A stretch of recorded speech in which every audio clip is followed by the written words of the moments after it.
దానిలో శాస్త్రీయత ఎంత అనేది కాస్త పక్కకు పెట్టి కేవలం చెప్పుకుండడం వల్లనే జరుగుతున్నందువల్ల ఈనాడు మనకి ఈ అవసరం చాలా ఉంది.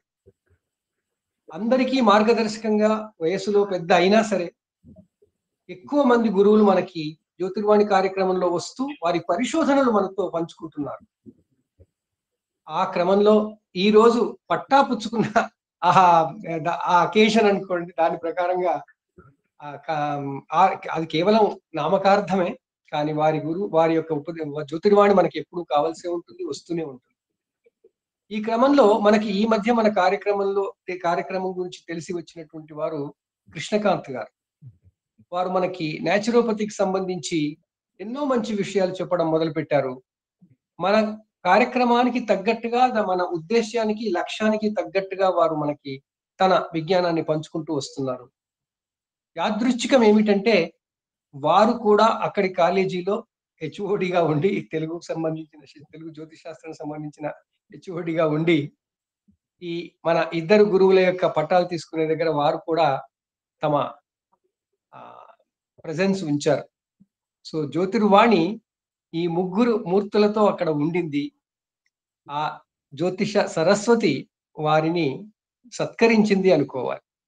మరి ఆ ఆనంద సమయంలో మనం ఈరోజు వారి ఆశీర్వాదం పొందడానికి వారిని ఈ మాధ్యమంతో ముందుగా అభినందిస్తూ వారి గురించి కొన్ని వాక్యాలు మన కృష్ణకాంత్ గారిని చెప్పమని, పరిచయ వాక్యాలుగా చెప్పమని. అందరికీ పరిచయమే, ఇద్దరు పరిచయమే. సాంబశివరావు గారు మనందరికీ ప్రతి వారము పరిచయమే. ప్రతి వారము తప్పకుండా వారి వాణి ఉంటుంది. ఉమాకాంత్ గారిది అఫ్ కోర్స్ మనకి ఎక్కువగా ఇప్పుడు మాట్లాడలేదు, కానీ ఈరోజు మనం వారి నుండి అసలు వారు తీసుకున్న టాపిక్ మనం ఇన్నాళ్ళ నుంచి సాగిస్తున్న యుద్ధం అంతా ఆ టాపిక్ మీదనే. బేసిక్ గా జ్యోతిష్ శాస్త్రంలో మూఢనమ్మకాలు, మెయిన్ గా మిస్కాన్సెప్షన్స్. ఆ కారణంగా మనం ఈరోజు చాలా విజ్ఞానదాయకమైనటువంటి దాన్ని మన భాషలో పండితులు అనాలి, పండితుల నుండి వాటికి సంబంధించిన వివరాలు విందాం. వారిని అభినందిస్తున్న క్రమంలో మనం, ఇది అంతర్జాలం కాబట్టి కేవలం చేతులు ముడిచి నమస్కారం చేస్తున్నాను. మన జ్యోతిర్వాణి సెమినార్ ఎప్పుడైతే జరగబోతుందో ప్రత్యక్షంగా, అప్పుడు వీరికి ప్రత్యేకంగా మనం తప్పకుండా మన అభినందనలు, మన సన్మానాలు చేద్దాం. ఇప్పుడు కృష్ణకాంత్ గారిని వీరి ఇరువురి గురించి తమ పరిచయంగా చేయమని ఒక కోరిక. రెండవది, వీరి పరిచయాలు అయిన తర్వాత మన కమలాకర్ శర్మ గారు కూడా బయటి కార్యక్రమంలో ఎక్కడో ఉండి ఇంకొక 10-15 నిమిషాల్లో వస్తున్నారు. వారు రాగానే మనం ఉమాకాంత్ గారి ఆశీర్వాదన వాక్యాలు విని ఆ తర్వాత సిఎస్ రావు గారివి వారి యొక్క జ్యోతిర్వాణి విందాం. ఈలోగా వీరిద్దరూ పరిచయం ఉన్న మిత్రులు ఎవరైనా సరే చేయి ఎత్తి ముందుకు వచ్చి వారితో వారికి ఉన్నటువంటి పరిచయాన్ని చెప్పుకుంటూ చెప్తే మా అందరికీ కూడా ఎంతో మళ్ళీ విజ్ఞానదాయకంగా ఉంటుంది, తెలిసి వస్తుంది. ఇప్పుడు కార్యక్రమంలో కనబడుతున్న ఉపద్రష్ట గారికి కూడా నమస్కారం చేస్తూ స్వాగతం పలుకుతున్నాను. వారు అసలు మన అదృష్టం ఏంటంటే కార్యక్రమం ఆరంభించినటి నుంచి చాలా మంచి పరిశోధన చేసే వాళ్ళే వచ్చేస్తున్నారు. అంటే ఆ వేవ్ లెంత్ అనేది కలుస్తుంది అందరికి. ఆ వేవ్ లెంత్ కలిసి ఒక మాధ్యమంతో, ఈ వేదికతో మనం కొందరిని చేరుతున్నాము అనుకున్నాం. మన 3 గ్రూపుల్లో VSP 1, 2, 3 అని 3 పెట్టాను. 3 గ్రూపుల్లో కూడా కలిసి దాదాపు 1000 మంది ఉన్నారు గ్రూప్ సభ్యులు. అందరూ సమావేశానికి రాకపోయినా మనం సమావేశం రికార్డింగ్ దాంట్లో పెడుతున్నాం, 3 గ్రూపుల్లోనూ పెడుతున్నాం. ఆ తర్వాత మనం ఏది పంచుకున్నా ఆ గ్రూపుల్లో పంచుకుంటున్నాం కాబట్టి అందరినీ చేరుతుందనే నేను నమ్ముతున్నాను. రేపు మనం ప్రత్యక్షంగా సెమినార్ పెట్టుకున్నప్పుడు ఇంకా ఎంతమందితో మనం ప్రత్యక్షంగా కలిసే భాగ్యం కూడా మనకు కలగబోతోంది. సో ఈ ఉపోద్ఘాతంతో ఈరోజు నేను కృష్ణకాంత్ గారిని దయచేసి తమ పరిచయ పరిచయ జ్యోతిర్వాణి ఇవ్వవలసిందిగా కోరుతున్నాను. చాలా సంతోషం. నమస్కారం. అందరికీ నమస్కారం అండి. First of all congratulation sir. అంటే ఉమాకాంత్ గారికి, అంటే పర్సనల్ గా అక్కడ నేను అందరికి ఇచ్చాను. సో ఉమాకాంత్ గారికి, సిఎస్ రావు గారికి, అండ్ నా లైఫ్ లో ఐ షుడ్ సే నా అచీవ్మెంట్, నేను అవార్డులు తీసుకోవడం అవన్నీ ఒక అచీవ్మెంట్, చాలా మందికి ఇచ్చాను. కానీ సిఎస్ రావు గారికి ఇవ్వడం అన్నది అసలు ఆయన ఊహించలేదు, నేను ఊహించలేను. ఇద్దరు ఇట్స్ లైక్ యాదృచ్ఛికం. ఇట్స్ లైక్ రావు గారు చాలా సంతోషం అండి. అసలు నా చేతుల మీదుగా మీరు నేను తీసుకోవడం అనేది, అసలు నేను మీకు ఇవ్వడం అనేది అసలు అంటే ఫీలింగ్ అనేది చెప్పలేమండి బేసికల్ గా. చాలా సడన్ గా అండి, అసలు నాకు తెలీదు రావు గారు కూడా అక్కడ ఉంటారు, అక్కడ వస్తున్నారని కూడా ఇవి తెలియదు. బేసికల్ గా రీసెర్చ్ గైడ్ రుద్రేష్ గారు రావు గారికి. So it's a great privilege. నేను ఆయన్ని పర్టికులర్ గా లోపల నుంచి మొత్తం స్టేజ్ వరకు తీసుకెళ్లి మొత్తం ఇట్స్ మై ప్రివిలేజ్. అంటే మన గ్రూప్ సభ్యులు ఒకటి ఇందాక మీరు చెప్పినట్టు నిత్య విద్యార్థి, మళ్ళీ ఇందాక చెప్పాను 81 ఇయర్స్. సారీ సార్, మీరు ఏజ్ డిస్క్లోజ్ చేస్తానేమో అనుకోవద్దు. సో 81 ఇయర్స్ లో కూడా ఆయన చదివి, ఆయన థీసిస్ రాసి, ఆయన పరిశోధన చేసి, ఐ టెల్ యూ ఒక ఫ్యూ మినిట్స్ నేను చెప్తాను వాట్ ఇస్. సో రియలీ మేము అంటే అసలు మేము ఏం చదువుకోలేదు అనిపిస్తుందండి ఆ విధంగా చూస్తుంటే. ఆయనతో పోల్చుకుంటే కనుక మేము ఇంకా చాలా చదవాలి, చాలా చదవాలి ఇంకాను.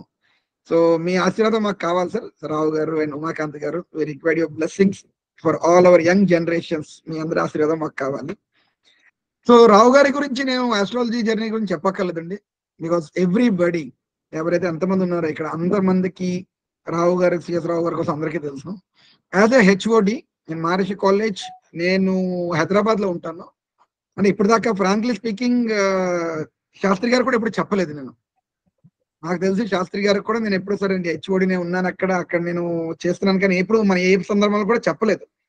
కానీ నేను కొలంబోలో ఇవి చేస్తున్నాను తప్పించి అసలు ఇక్కడ చేస్తున్నాడు ఎవరికి నేను అంటే పబ్లిసిటీ చేయలేదు. బట్ ఇవాళ చెప్తాను, ఎనీ లైక్ మెయిన్ అక్కడ హెచ్ఓడి అండి, representing Andhra, Telangana, Odisha and Bengal. So ఎవరైనా అక్కడ పిహెచ్డీలు చేయాలి, లేకపోతే కనుక ఎనీ కైండ్ ఆఫ్ లైక్ చదవాలనుకుంటే కనుక మన ఇక్కడ హైదరాబాద్ లో అవైలబుల్ ఉన్నాను. వాళ్ళు నన్ను డైరెక్ట్ కాంటాక్ట్ చేయొచ్చు. ఆల్రెడీ శాస్త్రి గారు నా నెంబర్ గ్రూప్ లో పెట్టారు. ఇప్పటిదాకా నా నెంబర్ ఎప్పుడు నేను డిస్క్లోజ్ చేయలేదు, శాస్త్రి గారు కూడా ఇప్పుడు నేను డిస్క్లోజ్ చేశాను. So any kind of questions you can definitely approaches. Coming up Rao గారి కోసం ఎంత చెప్పినా ఆస్ట్రాలజీ జర్నీ కోసం చాలా తక్కువ అండి. In India, in a world wide. ఇండియాలో కానీ వరల్డ్ వైడ్ కానీ ఆయన రాసిన బుక్స్, ఆయన రాసిన ఇవి అమెజాన్ లోని చాలా మంచి సెల్లర్ లో ఉన్నాయి. రియల్ గా అతను అల్టిమేట్. సో ఇది ఎక్స్పర్టైజ్ లైక్ అంటే ఆయన ఎక్స్పర్టైజ్ ఆ బుక్స్ లో పెట్టినవి, లేకపోతే వేదిక ఆస్ట్రాలజీ మీద ఆయనకున్న అనుభవం. మేము అసలు చాలా కింద స్థాయిలో ఉన్నాం ఆయన దృష్టిలో ప్రకారం. ఏదో ఆయనకి ఏదో నాకు కో ఇన్సిడెన్స్ అయి నేను నా లైఫ్ టైం అచీవ్ గా ఆయన తీసుకోలేదు, అది నేను తీసుకున్నట్టు అవార్డు. అది ఆయన అవార్డు ఎప్పుడైనా సరే నేనే అనుకుంటాను సరే ఆయన దగ్గర నేను తీసుకుంటున్నానని చెప్పుకుంటాను తప్పించి నేను ఆయనకి ఇచ్చినట్టు ఇప్పుడు చెప్పుకోను సార్. నేను ఆయన దగ్గర నేను తీసుకున్నాను, that is my blessings. So ఆయన రీసెర్చ్ చేసింది పూర్తిగా మెడికల్ ఆస్ట్రాలజీ అండి, ఎస్పెషల్లీ ఆన్ ద క్యాన్సర్ దాని మీద మెడికల్ ఆస్ట్రాలజీ మీద రీసెర్చ్ చేశారండి. అసలు మెడికల్ క్యాన్సర్ ఎన్ని రకాల క్యాన్సర్స్ ఉన్నాయి మొత్తం ఓవరాల్ గా, ఎన్ని రకాలు, ఏ క్యాన్సర్ ఏ నక్షత్రం మీద వస్తుంది, ఏ రాశిలో వస్తాయి, ఎలా వస్తుంది అన్న దాని మీద చాలా కేసెస్ తీసుకొని దాంట్లో కొన్ని అవ్వలేదు, కొన్ని క్యూరబుల్ ఉన్నాయి, కొన్ని మంది ఎక్స్పైర్ అయిపోయారు, సరైన టైంకి వాళ్ళకి చూడలేక ఎక్స్పైర్ అయిపోయారు. వీళ్ళు ఎలాగ దీన్ని సేవ్ చేయొచ్చు, ఇది curable. The conclusion of the CS Rao గారు ఏంటంటే, ఫుల్ కంక్లూజన్ చెప్తాను ఎందుకంటే క్లైమాక్స్ తెలిస్తే మనకి మిగతావన్నీ మనకు ఉంటుంది కాబట్టి ముందు క్లైమాక్స్ చెప్తాను. అతని కంక్లూషన్ ఏంటంటే cancer is a curable in time లో కానీ తీసుకుంటే కనుక. What we say as a naturopathy as a this thing also, నేను కూడా ఇదే దీని మీద నేను సబ్మిట్ చేశాను, విచ్ నేను తప్పకుండా ఒకసారి నేను చెప్తాను దీని మీద. Any disease can be curable in which he has done the kind of cancers. ఎన్ని రకాల క్యాన్సర్స్ ఉంటాయి, దాంట్లోని ఒక్కొక్క చార్ట్ తీసుకొని ఆ చార్ట్ తాలూకా శ్లోకాలు ఎక్కడున్నాయి, మొత్తం ఏంటేంటి ఆ పురాణంలోని ఏ శ్లోకం ఎక్కడ చెప్తారు, వీటిల మీద చెప్తూ ఎలాంటి క్యాన్సర్ ఎక్కడ ఎవరికి అటాక్ అవుతుంది, ఏ నక్షత్రంలో అటాక్ అవుతుంది, ఏ భావంలో అటాక్ అవుతుంది, ఏ లైక్ రాశిలో అటాక్ అవుతుంది, ఎలాంటి బాడీ పార్ట్ మీద ట్రబుల్ వస్తుంది, అలాగా ఆయన ఒక 50 టైప్ ఆఫ్ క్యాన్సర్ డిరైవ్ అయ్యారండి. మొత్తం అన్ని రకాల క్యాన్సర్లు 50 రకాల క్యాన్సర్లు ఆయన డిరైవ్ అయ్యారు మొత్తం ఉంటాను. దాని మీద ఒక్కొక్క క్యాన్సర్ మీద ఆయన కొన్ని చార్ట్స్ తీసుకున్నారండి. ఈ చార్ట్ ఈ రకంగా క్యాన్సర్ ఎప్పుడు వచ్చింది, ఆయనకి ఏ స్టేజ్ లో వచ్చింది, అది క్యూర్ అయితే ఎలా క్యూర్ అయింది, ఆయన లైవ్ లో ఉన్నారా, అలాగే ఆయన కాలం చేస్తే కనుక కాలం ఎప్పుడు చేశారు, కాలం చేసిన కారణాలు ఏమిటి, ఆ టైప్ లో తీసుకొని అసలు రియల్లీ హ్యాట్స్ ఆఫ్ అండి. రియల్ గా ఆ క్యాన్సర్ మీద పరిశోధన చేసి దాని మీద ఒక్కొక్క చార్ట్ తీసుకొని లేక పరిశోధన చేయాలనుకుంటే కనుక ఆ థీసిస్ రాయాలనుకుంటే కనుక చాలా మంది అసలు ఆ థీసిస్ అంతలాగా రాయలేరండి బేసికల్ గా. అలాంటిది ప్రతి చార్ట్ నాకు తెలిసి ప్రతి ఒక్కరితో మాట్లాడినట్టున్నారు ఆయన. నాకు ఇఫ్ ఐఎమ్ నాట్ రాంగ్, ఆయన వాళ్ళని కాంటాక్ట్ చేసి లైక్ ఇది వీళ్ళు ఇలాగా ఉన్నారు, వీళ్ళ కండిషన్ ఏంటి అన్ని రకాలు చేసుకొని దాని డేటాబేస్ తయారు చేసి పూర్తిగా థీసిస్ తో సహా సబ్మిట్ చేశారండి.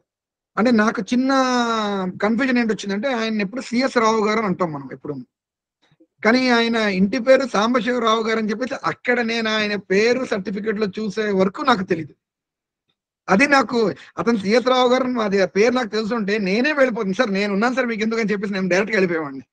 అలానే నాకు అసలు రియల్ గా తెలియదు. నేను అక్కడికి వెళ్ళినారు చెప్పాను, సార్ నాకు డౌట్ వచ్చి చాలా ఇది సార్ మీరు మిమ్మల్ని కలుద్దాం అనుకుంటున్నాను, ఎక్కడున్నారు ఏంటని అలా ఫోన్ చేశాను ముందు ఆయన కాదని కన్ఫర్మ్ చేసుకోవడం కోసం. నేను అసలు ఎక్స్పెక్ట్ కూడా చేయలేదు.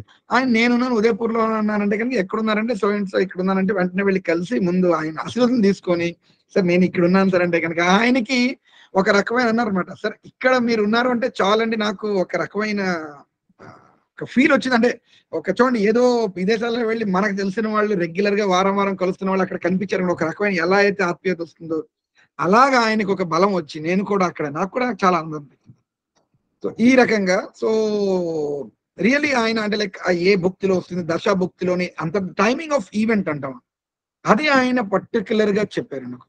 ఒక చార్ట్ చూసి వస్తుంది ప్రతి ఒక్కరికి క్యాన్సర్ వస్తుంది, ఏదో ఒక జాబ్ వస్తుంది, ఏదో ఒక ట్రబుల్ వస్తుంది, అది క్యూరబుల్ నాన్ క్యూరబుల్ అని పక్కన పెడితే ఎప్పుడు వస్తుంది అన్నది ఆ దశ అంతర్దశ భుక్తిలోని ఎప్పుడు వస్తుంది అన్నది ఆయన అంత సులాగా చెప్పారు పూర్తిగా.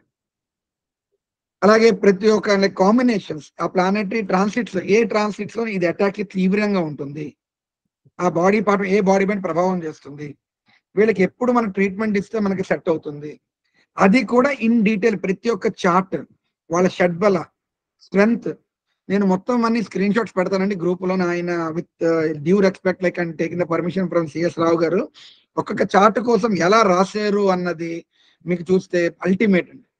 తర్వాత పెడదాం సబ్జెక్ట్ వైజ్, అది ఎక్స్ప్లెనేషన్ కావాలి పెడితే. తప్పకుండా సార్.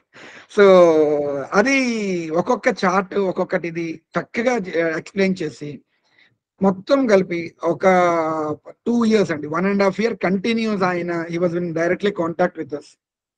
సో అలాగే connection to the 6th, 8th and 12th houses ఎలాగా ఇంకా ఆయన నోట్లతోటి ఇంకా ఆయన మాటలతోని మనం వింటే కనుక మనం ఇంకా బాగుంటుంది. జస్ట్ నేను సమ్మరైజ్ చేస్తున్నానండి. అలాగే దాని అబ్జర్వేషన్స్ ఎగ్జాక్ట్లీ అంటే లైక్ ఎక్కడ క్యూర్ అవుతుంది 5th, 9th and 11th will give you more relief, ఎక్కడ రిలీఫ్ ఇస్తుంది, ఎలా రిలీఫ్ ఇస్తుంది, ఏ ప్లానెట్ ద్వారా రిలీఫ్ ఇస్తుంది, వెదర్ నార్మల్ గా రిలీఫ్ ఇస్తుందా, even go for surgeries or radiations అని తీసుకోవాలా, ఎలాంటివి కూడా మనకి చెప్పారండి మొత్తం ఆ చార్ట్. సో ఆయన అకాడమిక్ అచీవ్మెంట్స్ లో దాని బుక్స్ కోసం నేను అంత ఎక్కువ మాట్లాడదలుచుకోలేదు. బట్ ఒక మెడికల్ సైన్స్ లో వచ్చేసరికి ఎస్పెషల్లీ మాలాంటి వాళ్ళ కోసం, ఎస్పెషల్లీ హూ ఈస్ డూయింగ్ నాది మెడికల్ ఆస్ట్రాలజీ అండి పూర్తిగా. నేను నమ్మేది ఒకటే, నేను లాస్ట్ టైం ఇదివరకు కూడా స్టార్టింగ్ లో వచ్చినప్పుడు చెప్పాను, ఎవరు మన దగ్గరకు వచ్చి ఇదివరకు నన్ను దేశ బహిష్కరణ ఎప్పుడు అవుతానో లేదా రాజ బహిష్కరణ ఎప్పుడు నా దగ్గర ఎవరు వచ్చేవారు కాదని పూర్వకాలం. నాకు ఏ డిసీజ్ వస్తుంది, దీన్ని ఎలా క్యూర్ చేసుకోవాలి, దీన్ని ఎలా క్యూర్ అవుతుంది అన్న దీని మీద వచ్చేవారు అందరూ. అది మాలాంటి వాళ్ళ కోసం ఆయన పరిశోధన చాలా పాపానికి వస్తుంది. To take this forward his studies మనం ఇది సిఎస్ రావు గారు చేశారు, ఇక్కడి నుంచి మనం టేక్ ఓవర్ చేయడానికి మాకు ఒక బెంచ్ మార్క్ ఇచ్చారండి ఆయన. రియల్లీ అంటే ఇక్కడ నేను అక్కడ దండం పెట్టాము, అక్కడ ఫిజికల్ గానే ఉన్నాను కాబట్టి I taken the blessings. But ఇక్కడ నుంచి ఆయనకి నమస్కారం పెడుతూ from here we will be taking forward his thesis. ఇక్కడ నుంచి మేము మెడికల్ ఆస్ట్రాలజీ మీద ఒక్కొక్కళ్ళం రీసెర్చ్ చేసి డెఫినెట్ గా ఆయనకి మేము డెడికేట్ చేస్తామండి పూర్తిగా, what ever it is, what ever is thesis and everything. So I really admire and congratulate in remarkable thesis అండి ఆయన థీసిస్. అండ్ ఆ తాలూకా బుక్ కూడా నేను ఆయన పర్మిషన్ తోటి బుక్ లాగా మొత్తం చేసి ఆయన థీసిస్ బుక్ చేసి మా లైబ్రరీ ఎలాగో ఉంటుంది, ఎవరు చూడాలనుకున్నా మా లైబ్రరీలో ఆయన థీసిస్ ఖచ్చితంగా వస్తుంది. ఆయన పర్మిషన్ తీసుకొని ఎవరికైనా కావాలనుకుంటే ప్రింట్ అవుతోంది. రైట్, అది మేము లైబ్రరీలో మేము పెడతాము. మా దగ్గర అంటే నా దగ్గర అదే అకాడమిక్ గా నేను అక్కడ ఖచ్చితంగా ఉంటాను.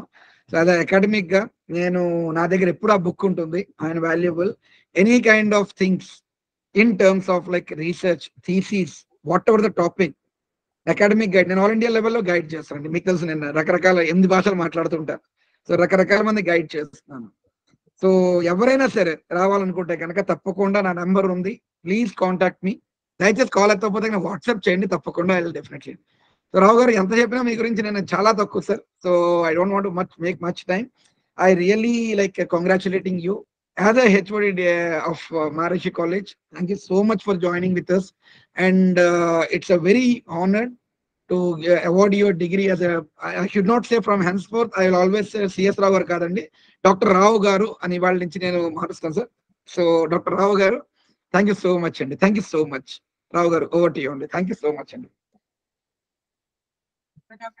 మీరు మన ఉమాకాంత్ గారిది మన రావు గారు మాట్లాడిన తర్వాత చెప్పమంటారా? ఉమాకాంత్ గారు రావు గారి తర్వాత మాట్లాడతారు. ఉమాకాంత్ గారిది, ఉమాకాంత్ రావు గారికి అసలు ముందు వెళ్ళాలి, అందువల్ల వారు తప్పకుండా గురుగారు రాగానే వారు మాట్లాడి వెళ్తారు. Right.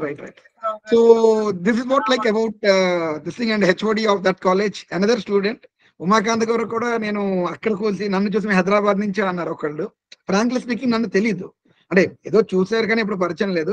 ఎక్కడి నుంచి? హైదరాబాద్ నుంచి. ఏది మీకు ఎవరు తెలిసిన వాళ్ళకి ఇలా చూస్తే సార్ ఇద్దరు ఒక గ్రూప్ లో ఉన్నాం సార్, మన ఇద్దరు జ్యోతిర్వాడ 1 లో ఉన్నాం అంటే అప్పుడు షాక్ అయ్యాం ఇద్దరు ఒకరికొకళ్ళని చూసుకొని. So it's really blessed, and age is a number అండి. వీళ్ళిద్దరిని చూసిన తర్వాత నాకు ఒకటి కనిపించింది ఏంటంటే, age is just number. Age అసలు ముఖ్యం కాదు, పరిశోధన చేయాలి. నిత్య విద్యార్థి అన్నది వీళ్ళిద్దరిని డైరెక్ట్ గా పెట్టించు, నన్ను అందరినీ పెట్టచ్చు. నా వరకు నా స్టూడెంట్స్ అక్కడికి వచ్చిన వాళ్ళలోని సారీ మీరు కూడా ఏజ్ రివీల్ చేస్తాం సార్ ఉమాకాంత్ గారు. At the 70 years of age, అది 80 years 70 years of age, ఇద్దరు. అతను కూడా అంటే నా తాలూకా అతని థీసిస్ నేను చూసి అతని తాలూకా అని పంపించారు నాకు మొత్తం అంతాను. సో ఆయన కంక్లూజన్ చూస్తే కనుక ఇంచుమించు సేమ్ వేవ్ లెంగ్స్ నాదిని ఉమాకాంత్ గారి. కుజుదోషం నేను లాస్ట్ టైం ఒకసారి చెప్పాను, మీకు గుర్తుందో లేదు కుజుదోషం గురించి. సార్ కుజుదోషం అనేది ఉండదు, ఇట్స్ ఎనర్జీ. సేమ్ వే ఆయన ఒక 200 చార్ట్లు చూసారండి. ఇది కుజుదోషం అసలు నల్లిఫైడ్, ఇది కుజుదోషం లేనే లేదు అసలు. So before thesis like Umakant గారు కొంచెం బ్రీఫ్ అవుట్ అబౌట్ ఉమాకాంత్ గారు. ఉమాకాంత్ గారు is like one second. Yeah, I'm sorry. ఇది ఇంజనీరింగ్ గ్రాడ్యుయేట్ అండి ఫ్రమ్ NIT కదా సార్, ఐఎమ్ సారీ, NIT నుంచి NIT Warangal, if I'm not wrong. Yeah, NIT Warangal నుంచి he has done his like engineering graduate. He has worked in many departments, and Jyotisham 40 years of experience practicing Vastu, especially in Vastulo ఉన్నారండి. And the last 12 years నుంచి in like Jyotishamloni he's been associated with us. He has done his like Acharya course with us. ఆయన మా అండర్లో Acharya course చేశారు. Though I not taught him personally, but మా faculties అందరూ taught చేశారు. Because I was very much keen to other things. నేను వేరే దీంట్లో departments లో ఉండేవాడిని, అందుకు నేను తెలియదు చాలా మందికి. So he was there with us with last 12 years, and he has done like Vedas, Puranas మీద, what exactly the Hindu cultures మీద అతని మీద చాలా అతనికి రీసెర్చ్ చేశారు. బీయింగ్ హిస్ బ్యాక్గ్రౌండ్, ఆయన స్టడీ బ్యాక్గ్రౌండ్ అవనండి, ఆయన వే ఆఫ్ ఇంట్రెస్ట్ అవనివ్వండి, he has like mastered that. And చాలా వరకు I have seen is like this sense he already worked with lot many temples, looking in to many architects, what exactly it is, how exactly it is existing అని చెప్పేసి. Then I got a interest of saying that like what kind of దోషాలు ఏమిటి. చాలా మంది భయపిస్తారండి, మీకు కుజ దోషం ఉంది and very చాలా పేర్లు ఉన్నాయి, కాలసర్ప దోషం, ఈ చాలా అతను అన్నారు అనమాట. సరే ఇవన్నీ చాలా పెక్యులియర్ అసలు వర్డ్స్ ఇచ్చేది భయపడిపించేది. కాలసర్ప దోషం అని ఇక్కడికి వెళ్ళి పూజ చేసుకో, కుజ దోషం ఉంది 1 లక్ష రూపాయలు ఇచ్చి పూజ చేసేస్తాను. I should not name the people, but we're seeing lot many debates in nowadays and things. So ఇలాంటి వాళ్ళందరినీ అంటే ఇది చేయడానికి ఇది ఒక శాస్త్రం, దీంట్లో దోషాలు ఏమీ లేవు. అలాగే ఇది ఉచ్చలో ఉంది, ఇది నీచులో ఉంది, నువ్వు ఇది యాడ్ చేసుకో, ఇది చేసుకో, ఇలాంటి రెమెడీస్ చేసుకో, దానివల్ల ఇది పని చేయదు. What science says about this, what science says about కుజదోషం, what science says about like ఈ కాలసర్ప యోగం ఏంటి కదా ఇది వెళ్ళది. దీని మీద ఆయన కంప్లీట్ రీసెర్చ్ చేసి ఒక 200 charts, extensively 200 charts on like కుజదోషం, కాలసర్ప దోషం, అదర్ లైక్ ఉచ్చ నీచ ప్లానెట్స్ మీద మొత్తం తీసుకెళ్ళి మొత్తం ఒక్కొక్కటి చూసి ఆయన వెరిఫై చేసి ఆయన థీసిస్ సబ్మిట్ చేసింది కంక్లూజన్ ఏంటంటే దేర్ ఈస్ నో కుజ దోషం. ఇట్ ఈస్ ఓన్లీ వాట్ నేను లాస్ట్ టైం ఏదైతే మీకు గుర్తుందో లేదో నేను మీకు చెప్పాను. కుజ దోషం అంటే కనుక ఓన్లీ మార్సల్ ఎనర్జీ, అంటే అప్పుడు మార్స్ ఎనర్జీ ఉంది. అసలు లాస్ట్ టైం మీరు నేను మాట్లాడుకున్నాం, నేను శాస్త్రి గారు ఒకసారి దీని మీద ఒకసారి మాట్లాడుకున్నాం. It is not uncertainty. ఒక ఒక కుజుడు అంటే ఎనర్జీ లో ఉంది, హై ఉంది, అంతే. దాన్ని ఒకప్పుడు ఇంత లో హై ఇవి ఫ్రీక్వెన్సీస్ లేవు కాబట్టి అది దోషం మనకు వర్డ్ ఇచ్చారు. నౌ దెర్ ఇస్ నో కుజు దోష, దెర్ ఇస్ నో కాలసర్ప దోష. ఇప్పుడు సారీ, ఈ దోషాన్ని వర్డ్ యూజ్ చేశాను, ఇది కాలసర్ప యోగం యాక్చువల్గా మనం మాట్లాడుకుంటాం. బట్ ఇవాళ నేను దోషాన్ని యూజ్ చేశాను బికాస్ అది లేదు అని చెప్పడం కోసం నేను దోషం అనే వర్డ్ యూజ్ చేశాను, క్షమించాలి నన్ను. సో దెర్ ఇస్ నో కుజ దోష, దెర్ ఇస్ నో కాలసర్ప యోగం, నథింగ్, అది లేదు అన్నది ఆయన ఎక్స్టెన్సివ్లీ రీసెర్చ్ చేసి సబ్మిట్ చేశారండి. So I'm really happy the way like and couldn't able to, నేను ఆయన అవార్డు ఇచ్చినప్పుడు ఆయన అదే అన్నారు, సార్ మీరు స్టేజ్ మీద లేస్తారంటే నేను సిఎస్ రావు గారు పాపం దూరంగా వెళ్ళి కూర్చోవాలి కదా అని చెప్పేసి ఆయన పర్సనల్ గా పట్టుకెళ్ళి నేను ఆయన కుర్చీలో వచ్చేసరికి ఈయన పేరు వచ్చేసింది. నేను చెప్పాను పర్లేదు సార్, దాని తర్వాత మనం హైదరాబాద్ లో చేద్దామని చెప్పేసి. లైక్ ఎనీవేస్ లైక్ వాళ్ళకి ఎలాగో డిగ్రీస్ వస్తాయండి, ఆ డిగ్రీస్ ఎలాగో నేను నా చేతిలో వస్తాయి. సో మనం ఒక హైదరాబాద్ లోని ఒకటి తప్పకుండా వీళ్ళకి ఒక సభ ఆర్గనైజ్ చేద్దాము వీళ్ళకి, అంటే నేను నా తరఫున కాలేజ్ తరఫున ఖచ్చితంగా నేను చెప్తాను. ఇది కాకుండా మిగతా వాళ్ళు అంటే మన గ్రూప్ లో తెలిసిన వాళ్ళు ఇద్దరండి. ఇది కాకుండా మా అండర్ లో రీసెర్చ్ చేసిన వాళ్ళు బుట్టేవారి వాళ్ళ అమ్మాయి కూడా మా అండర్ లో రీసెర్చ్ చేశారు. అక్కడ చాలా మంది బుట్టే గారు వచ్చారు, అక్కడ సిద్ధాంత్ గారు బుట్టే గారు కూడా వచ్చారు. I was really privilege to met him. Also there was around like 254 students అండి మొత్తం. ఒక లాస్ట్ 2 years నుంచి మనం చేయలేదు ఇది. సో దాంట్లో హైదరాబాద్ వాళ్ళు ఎస్పెషల్లీ రావు గారు, డాక్టర్ రావు గారు వాళ్ళ శిష్యులు, అలాగే చాలా మంది అక్కడ వచ్చారండి మొత్తం. సో వాళ్ళందరికీ ఎవరైతే మా కాలేజీ తరఫు చేస్తారో వీళ్ళందరికీ ఒక ఫెలిసిటేషన్ చేసి, ఎస్పెషల్లీ రావు గారిని, ఉమాకాంత్ గారిని మేము మీ ఆధ్వర్యంలోని వాళ్ళని సత్కరించాలని చెప్పేసి మనం రీసెంట్ గా మనం చేసినప్పుడు నేను తప్పకుండా ఇప్పుడు ప్రస్తుతం ఢిల్లీలో ఉన్నాను. సరే రేపు ఇదే మెడికల్ ఆస్ట్రాలజీ మీద మళ్ళీ నాకు ఇండియన్ ఎయిర్ ఫోర్స్ జోధ్పూర్ వాళ్ళు నన్ను ఇన్వైట్ చేశారు. వాళ్ళకి స్ట్రెస్ మేనేజ్మెంట్ మీద, అదర్ డిసీజ్ మీద, న్యాచురోపతి మీద క్లాస్ ఏమని చెప్పేసి.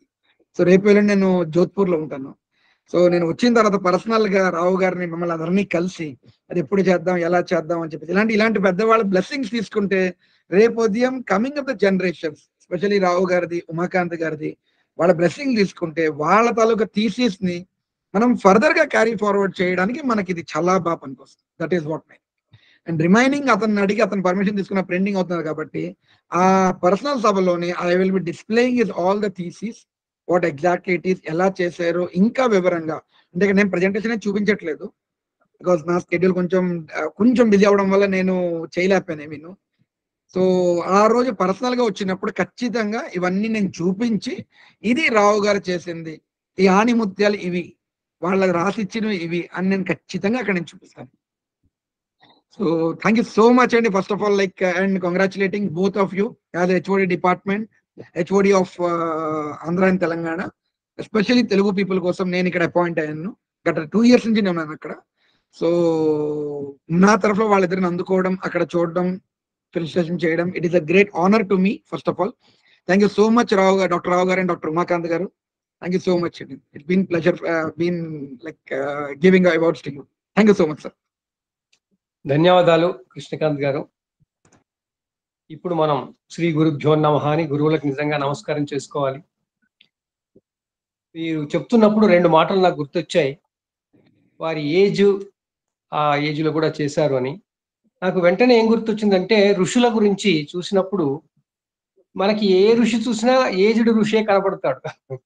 అందువల్ల ఈ పరిపక్వత, పరిణతి, తర్వాత మన ప్రపంచానికి చెప్పగలిగే విజ్ఞానం రావాలి అంటే కొంచెం ఏజ్ కావాలి. కానీ ఆ ఏజ్ లో చేసే ఓపికలు ఈ కాలంలో లేకుండా పోతున్నప్పుడు ఉంది, మనం చేయగలుగుతాము, చేస్తాము అని వీరిద్దరు గురువులు మనకి చెప్తున్నారు, చూపిస్తున్నారు, చేసి చూపిస్తున్నారు.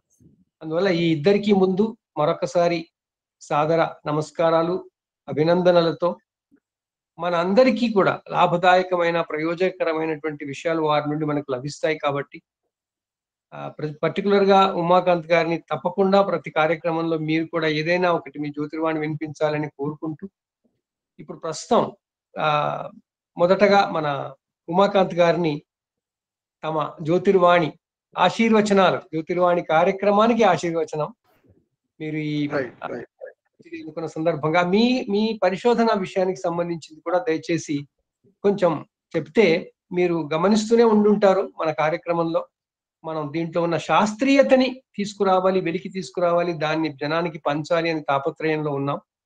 మీరు అదే కోవలో మీరు రీసెర్చ్ చేశారు, ప్రూవ్ చేశారు. ఆ విషయాలన్నీ మీరు దయచేసి మీ జ్యోతిర్వాణి ద్వారానే మాకు వినిపిస్తే మేము ధన్యులమవుతాం. దయచేసి ఆరంభించండి.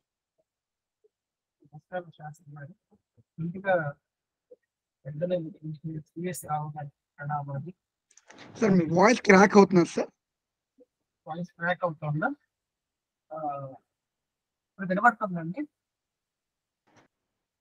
చాలా తక్కువ అండి, కొంచెం మీరు మైక్ దగ్గర పెట్టుకుంటే బెటర్ అండి.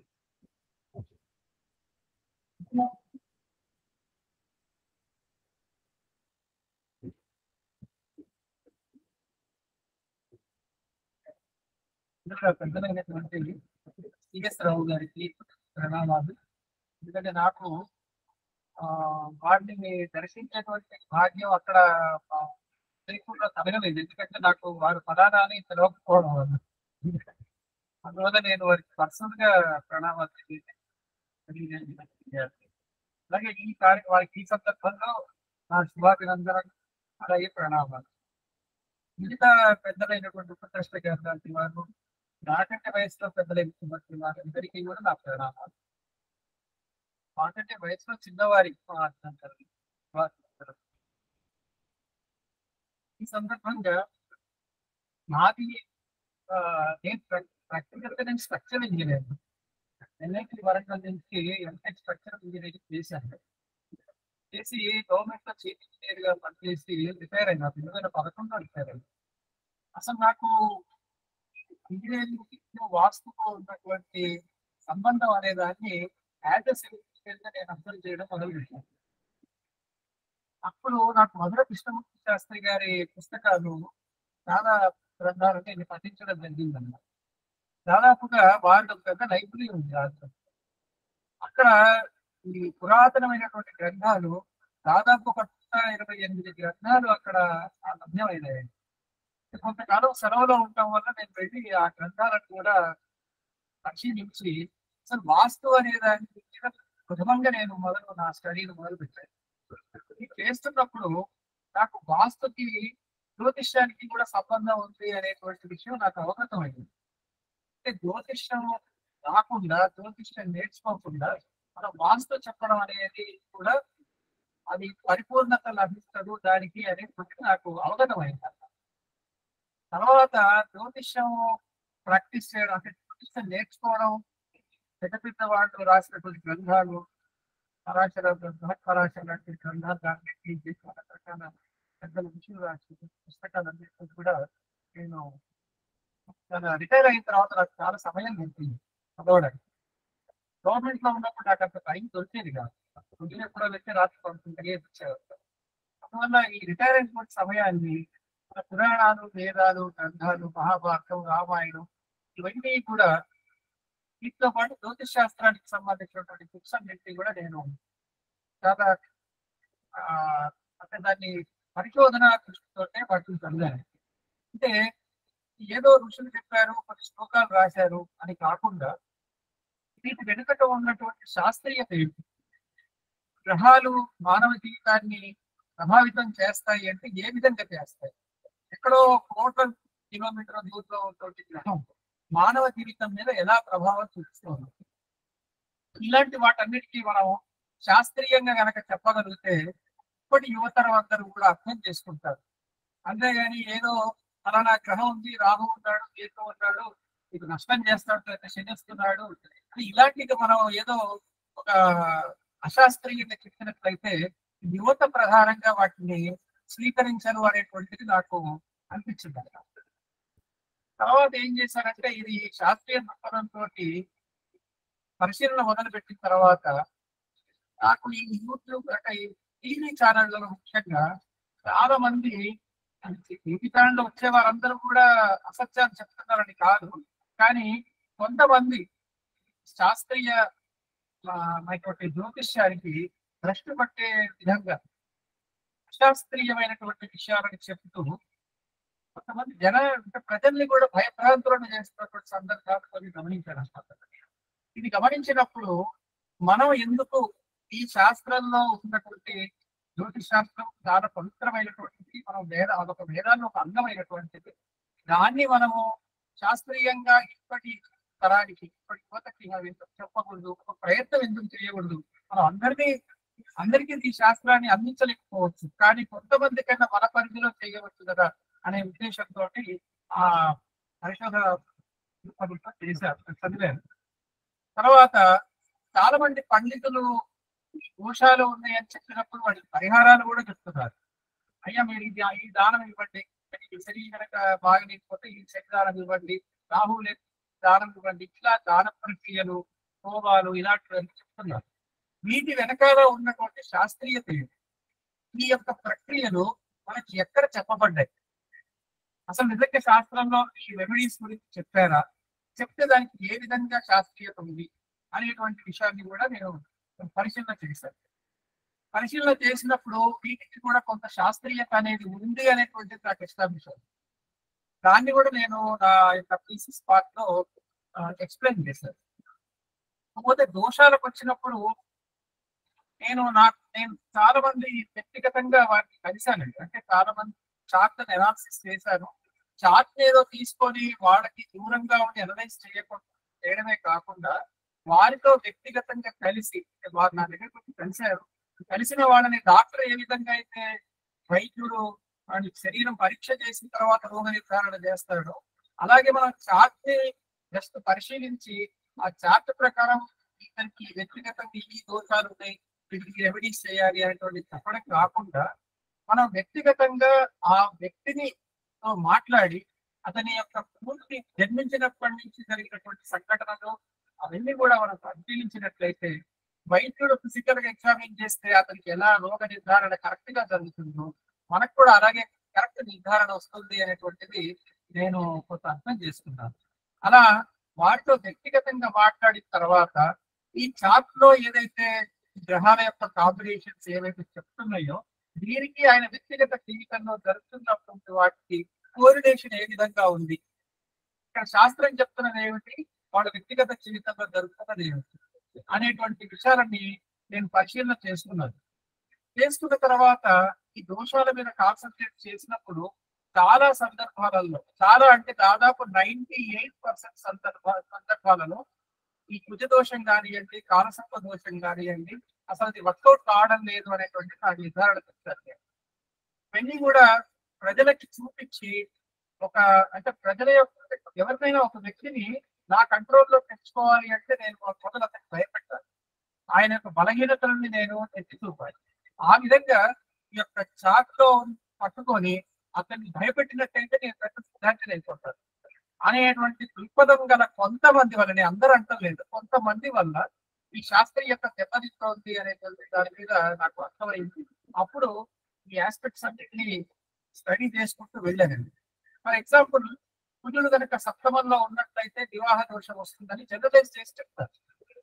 కానీ ఆ కుజుడు ఆ సప్తమంలో ఎన్ని డిగ్రీలలో ఉన్నాడు, ఏ భావంలో ఉన్నాడు, ఆ ఉన్నటువంటి డిగ్రీలలో కూడా ఏ నక్షత్రంలో ఉన్నాడు, ఇలాంటి వివరాలన్నింటినీ కూడా మనం సమగ్రంగా కనుక చూసినట్లయితే ఆ తర్వాత అది ఏ లగ్నం, ఆయన జన్మించినటువంటి లగ్నం ఏంటి, ఇక్కడ కుజుడు కొన్ని లగ్నాలకు శుభ్ర అవుతాడు, కొన్ని లగ్నాలకి అశుభవుతాడు. ఈ విధంగా మనం ఆయన యొక్క శుభత్వం అశుభత్వాలను కూడా తీసుకొని ఆ కుజుడి యొక్క ప్లేస్మెంట్ కూడా మనం ఇష్టంగా పరిశీలించినట్లయితే ఈ కుజ దోషం అనేటువంటిది ఎంతవరకు పనిచేస్తుంది అనేటువంటిది మనకు అర్థం వచ్చింది.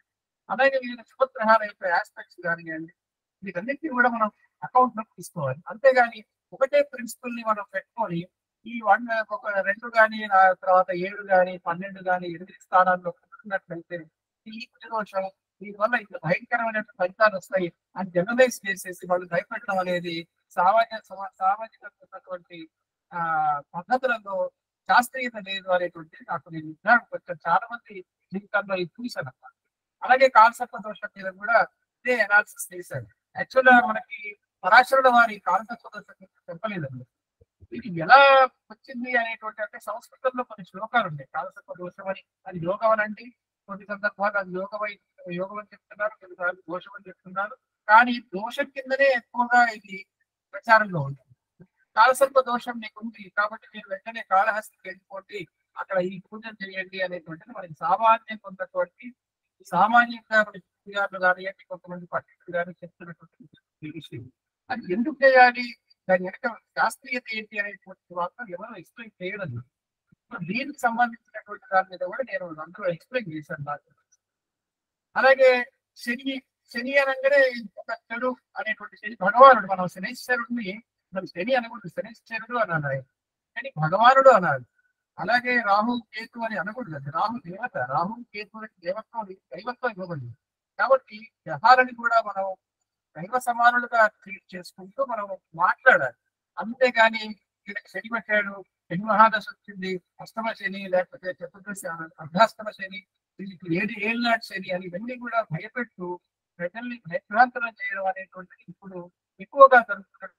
కాబట్టి నా మనవి ఏంటంటే ఇక్కడ ఉన్నటువంటి పెద్దలు, పండితులు అందరికీ కూడా ఇలాంటి మనం మిత్స్ అంటే వీటిని, ఈ మూఢనమ్మకాలుగా ఉన్నటువంటి వాటిని, ఒకవేళ అది మూఢనమ్మకం కాదు, శాస్త్రీయంగా ప్రూవ్ అయినట్టయితే ఏ విధంగా అది ప్రూవ్ అవుతుందో కూడా మనం ఎక్స్ప్లెయిన్ చేయగలగాలన్నమాట. ఎందుకంటే ఇప్పుడు నేను ఏదన్నా ఒక విషయం మన వేదాల్లో కానీ పురాణాలలో కానీ ఏదైనా ఒక విషయం ఉంటే ఇప్పుడు ఉన్నటువంటి యువతకి చెప్తున్నప్పుడు వాళ్ళు దాన్ని ప్రశ్నిస్తున్నారు, ఇది ఎందుకు ఇలాగా, ఎందుకు ఇలా కాదు. వ్యాసుల వారు రాసినటువంటి పురాణాల్లో కూడా, మనకి అష్టాదశ పురాణాల్లో కూడా ఒక పురాణంలో చెప్పినటువంటి విషయం వేరే పురాణంలో కాంట్రడిక్టింగ్ గా ఉన్నటువంటి సందర్భాలు చాలా ఉన్నాయి. అంటే ఇదే వ్యాసుల వారు ఒకే విషయాన్ని ఎలా కాంట్రడిక్టింగ్ గా రాశారు పురాణాల్లో అనేటువంటిది నాకు ఎత్తి చూపించిన వారు కూడా ఉన్నారు. కాబట్టి ఇలాంటి విషయం ఏదన్నా ఎవరన్నా మనకి ప్రశ్నించినప్పుడు ఆ ప్రశ్నించిన వారికి సమాధానం చెప్పగలిగేటువంటి మనకి ఆ యొక్క జ్ఞానం అనండి, ఆ విజ్ఞానం అనండి, అది మనం కలిగి ఉంటేనే మనం ఆన్సర్ చేయగలం, ఎప్పుడు చేయలేము. ఈ విధంగా దానాల ప్రక్రియలకు వచ్చినప్పుడు కూడా ఓ ఫలానా గ్రహానికి ఫలానా దానం అని చెప్పి ఎందుకు చెప్పారు, దాని వెనకాల ఏ శాస్త్రీయత ఉంది. రాహు బాగలేస్తే విలువలు ఇవ్వమన్నారు, ఎందుకు విలువలు ఇవ్వమన్నారు? రాహుకి వేరే పెసలు తెచ్చుకోమనలేదు, వేరే నువ్వులు తెచ్చుకోమనలేదు. ఇలాంటి విషయాలు కూడా మనం శాస్త్రీయంగా చెప్పగలిగినప్పుడే అది కూడా వాళ్ళకి అర్థమవుతారు. ఈ విషయాలను కూడా నేను నా యొక్క థీసిస్ నేను ఎక్స్ప్లెయిన్ చేశాను. పూర్తిగా నేను ముహూర్తాల విషయంలో కానీ కూడా ముహూర్తాల విషయంలో కూడా ఎక్స్ప్లెయిన్ చేశాను నా థీసిస్. సో ఇలా 4-5 మెయిన్ టాపిక్స్ తీసుకొని వాటి మీద నా అనాలిసిస్ థాట్స్ మీద కంక్లూజన్స్ ని నేను థీసిస్ రూపంలో సబ్మిట్ చేశాను. ఇది ఇవాళ నాకు ఎక్కువ సమయం లేదు, నాకు అడ్మిట్ బయటకు వెళ్ళాల్సింది ఉంది. కాబట్టి నేను చాలా క్లుప్తంగా మీ అందరికీ నా యొక్క అబ్జర్వేషన్స్ సమర్పించాను. సార్ చాలా చాలా ధన్యవాదాలు. దయచేసి మీరు జ్యోతిర్వాణిలో ఎక్స్క్లూజివ్ గా ఒకరోజు జ్యోతిర్వాణి వినిపించడానికి ప్రత్యేకంగా ఉంచాలని త్వరలో అది ఒక రోజు మనం డిసైడ్ చేద్దాం సార్. ఎందుకంటే మొదటి నుంచి ఈ కార్యక్రమం ఆరంభించిన నాటి నుంచి మా తపన ఇదే, కుహనా జ్యోతిష్కుల నుంచి సమాజాన్ని కాపాడాలి. ఎందుకంటే వాళ్ళు ఎక్కువైపోయారు. వీడియోలకు పోయినా, యూట్యూబ్లకు పోయినా, దేంట్లోకి పోయినా మన సెంటిమెంట్స్ ని ఎన్కాష్ చేస్తున్నారు, జనాల సెంటిమెంట్ ని ఎన్కాష్ చేస్తున్నారు. సో దాన్ని మనం సకారాత్మకంగానే ఎదుర్కోవాలి, నకారాత్మకంగా ఎదుర్కోలేం. కాబట్టి ఆ కారణంగా ఇప్పుడు నేను అనుకుంటున్న మూర్తి భవించిన పరిశోధకులు మీరు. నేను ఏ థాట్స్ తో ఉంటానో నేను రీసెర్చ్ చేయట్లేదు, కానీ మీరు చేసేసారు. అది చాలా చాలా ధన్యవాదాలు సార్. మనం తప్పకుండా ప్రత్యక్షంగా కలుసుకుందాం. నేను వస్తాను మీ దగ్గరికి. తర్వాత మనం ఈ ఒకరోజు జ్యోతిర్వాణిలో మీ ప్రత్యేకమైన జ్యోతిర్వాణి, విశిష్ట జ్యోతిర్వాణి మనం పెట్టుకుందాం. ఆ రోజు మీరు ఇంకాస్త మీరు వచ్చే వాళ్ళకి చెప్పొచ్చు. ఇప్పుడు ఇది కేవలం ఒక 70-80 మంది వింటున్నారు ప్రత్యక్షంగా ఉండి, కానీ ఇంకా మిగిలిన 800 మంది 900 మంది మన రికార్డెడ్ తర్వాత వింటారు వాళ్ళ అనుకూలాన్ని బట్టి. అందువల్ల మన ప్రయత్నం కొనసాగుతుంది, రీచ్ అవుట్ అవుతున్నాము, కార్యక్రమం కూడా ఆదరణ పొందుతుంది. అందువల్లనే మనం బయట చెప్తున్నట్టుగా అన్ని ఏదేదో అశాస్త్రీయంగా ఏమి చెప్పడం లేదు. కాబట్టి నిజంగా చాలా సంతోషంగా ఉంది. ఇది ఇలాంటిదే మనం ఎక్కువ కావాలి, మన జనాభా పెరగాలి. ఇప్పుడు మన జనాభా పెరిగితే గానీ అది ఆటోమేటిక్ గా తగ్గుతుంది. తప్పకుండా చేద్దాం సార్. అవును. చాలా దుష్ప్రచారాలు, తర్వాత సైన్సే కాదు అనేటువంటి దాన్ని ఎస్టాబ్లిష్ చేయడానికి చాలా మంది ప్రయత్నం చేస్తున్నారు. చాలా మంది ప్రయత్నం. దాన్ని మనం శాస్త్రీయంగా ఎదుర్కోవాలి. మనం మీకు మీరు మీ వీలును బట్టి మనం ఉస్మానియా యూనివర్సిటీలో డిప్లొమా చేస్తున్న విద్యార్థులకు కూడా మీ ప్రత్యేకమైన లెక్చర్ ఒకటి పెట్టుకుందాం, ప్రత్యక్షంగా అక్కడ పెట్టుకుందాం. అది ఎందుకంటే అది మనకి అందుబాటులో ఉంది. ఆ స్టూడెంట్స్ మనం స్టూడెంట్ లెవెల్లో బాగా ముందుకు వెళదాం. ఎందుకంటే వీళ్ళు రేపటి జ్యోతిష్కులు. ఈ స్టూడెంట్స్ మనం ఎంత సైంటిఫిక్ గా చెప్పినా గమ్మత్తు ఏంటంటే వింటారు, ఇప్పుడు బాగానే ఉంది అంటారు, కానీ మళ్ళీ అది ముందుకు వెళ్ళగానే, సమాజంలోకి వెళ్ళగానే మాత్రం మళ్ళీ అదే ధోరణిలో వెళ్తుంటారు. ఎందుకంటే వాళ్ళకి కస్టమర్స్ రారు, లేకపోతే సైన్స్ చెప్పుకుంటూ కూర్చుంటే కస్టమర్స్ రారు. సో అది కాదు, వస్తారు, రావచ్చేట్టు చేసుకోవచ్చు అని మనం చేద్దామండి. చాలా ధన్యవాదాలు. కమలాకర్ శర్మ గారు వచ్చారా? ఇంకా రాలేదు బాబాయ్. రాలేదా? వారు బయట లైబ్రరీలో ప్రోగ్రామ్ ఉందని వెళ్ళారు. మీరు కొంచెం ఇంకా కొద్దిసేపు మనం ఉందాం సార్, మీరు దయచేసి ఉండండి.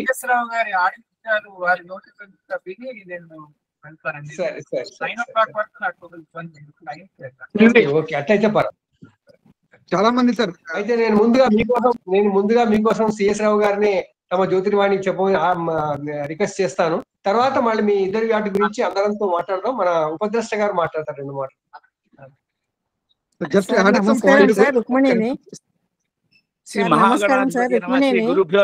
ఒక్క నిమిషం అమ్మా, ఉపద్రష్ట గారు మాట్లాడుతున్నారు.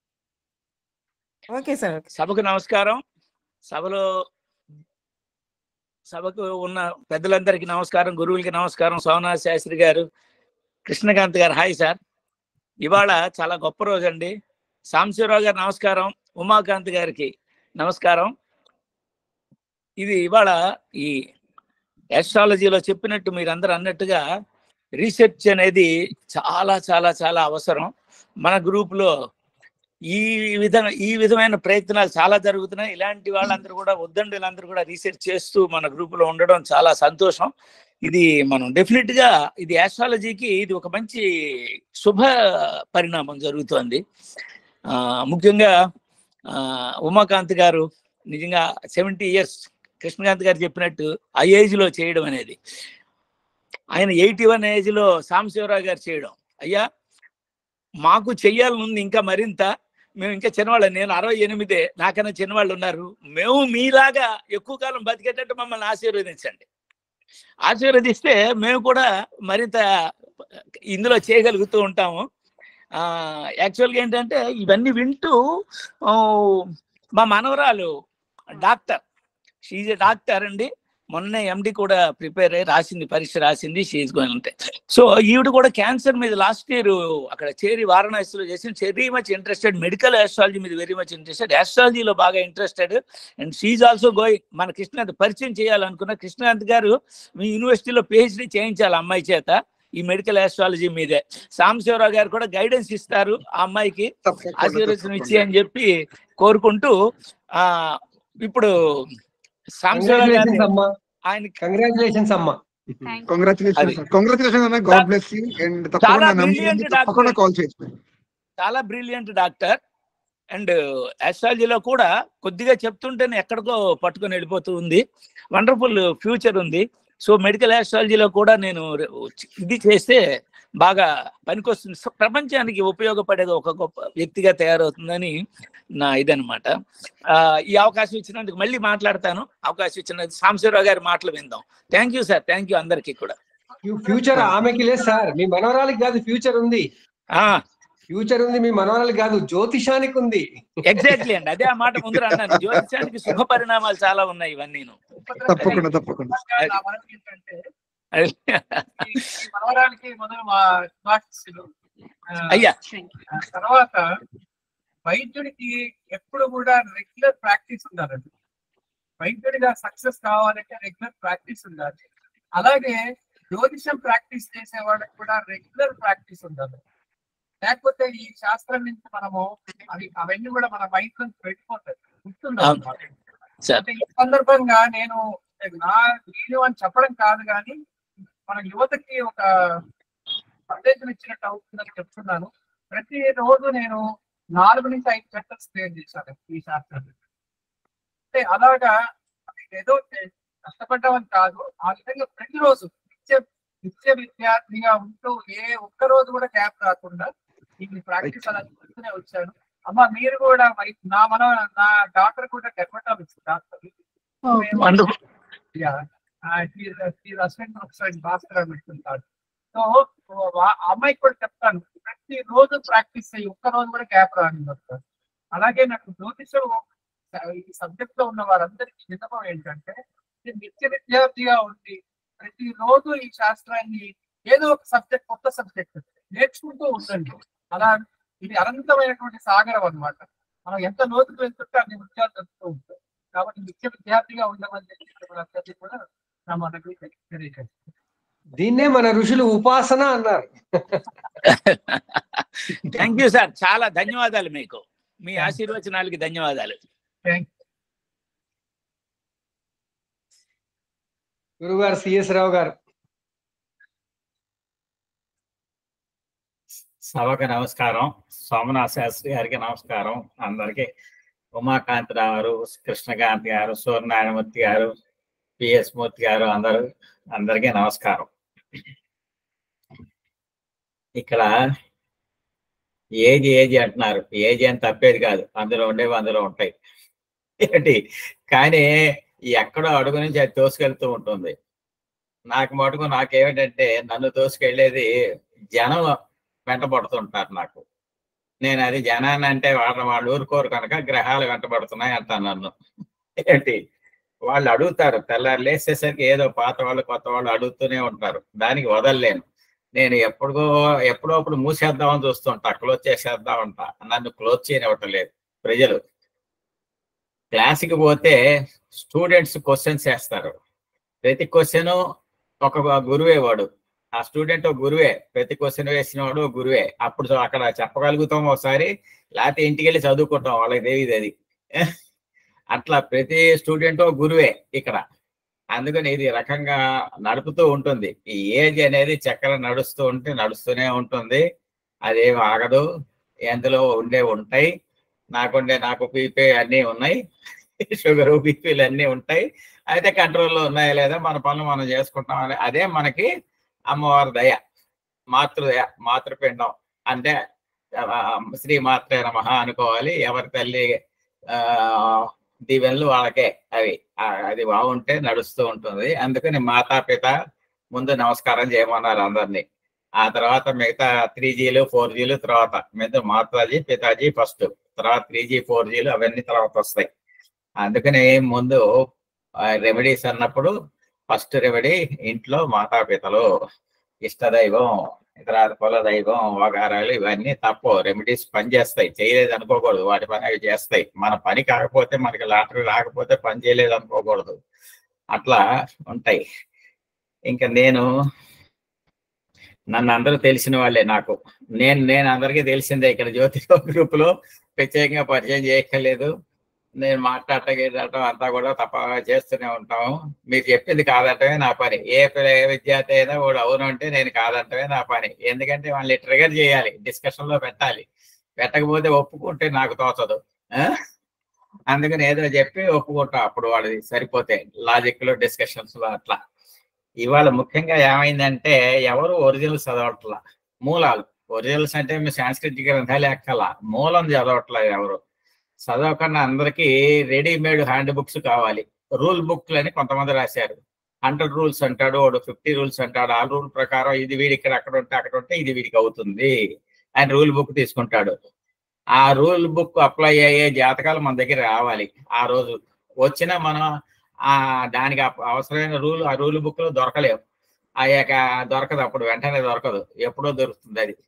అందుకని ఆ రూల్ బుక్ సిస్టమ్స్ ఇప్పుడు అలవాటు అయిపోయినాయి. క్లిక్ కొట్టగానే మనకి రావాలి 22/4 అని, కానీ క్యాల్కులేటర్లో వచ్చినట్టు రావాలే తప్ప ఎవడు అప్లై చేయటల్లా మైండ్. అందుకని నేను దూషించడం కాదు, ఫాస్ట్ వరల్డ్ అయిపోయింది. ప్రతి వాడికి రూల్ బుక్ కావాలి. అట్లాగే అందరూ స్టాండర్డైజ్ చేయాలంటారు. స్టాండర్డైజ్ చేయాలి. ఇక్కడ మా శిష్యుడు ఉన్నాడు ఏఎస్ ప్రసాద్, ఆయన మొత్తుకుంటూ ఉంటాడు స్టాండర్డైజ్ చేయాలి, అన్ని స్టాండర్డైజ్ ఎంత స్టాండర్డైజ్ చేస్తాం, ఎన్ని తరాల మట్టి చేయలేని వాళ్ళు పర్సంటేజ్ చేసి స్టాండర్డైజ్ చేద్దామని ట్రై చేసి చివరికి వదిలేశాడు. దేశకాలం అనుకుంటే మీ తంటాలు మీరు పడండి అని వదిలేశాడు ఆయన. కనుక ఆయన ఎక్కడ కేస్ స్టడీస్ ఇవ్వాల, ఆయన ఎప్పుడు కేస్ స్టడీ ఇవాళ మన కేస్ స్టడీస్తోనే మొదలెడతాం. ఇక్కడ ప్రతి గ్రహం పనిచేస్తుంది. రవి వేడిగా ఉన్నాడు, చంద్రుడు చల్లగా ఉన్నాడు అంతా అంటుంటాం. రవి చంద్రుడు కలిసినాక వేడి అవుతుందా చల్లవుతుందా అది తెలియదు. ఇక్కడ ఏమవుతుంది, 9 గ్రహాలు కలిసేసరికి team spirit is different.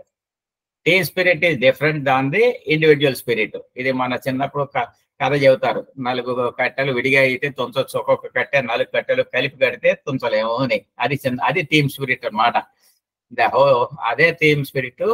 The whole is more than the some of the ingredients. ఇది మన మ్యాథమెటిక్స్ వాళ్ళకి తెలుస్తుంది బాగానే.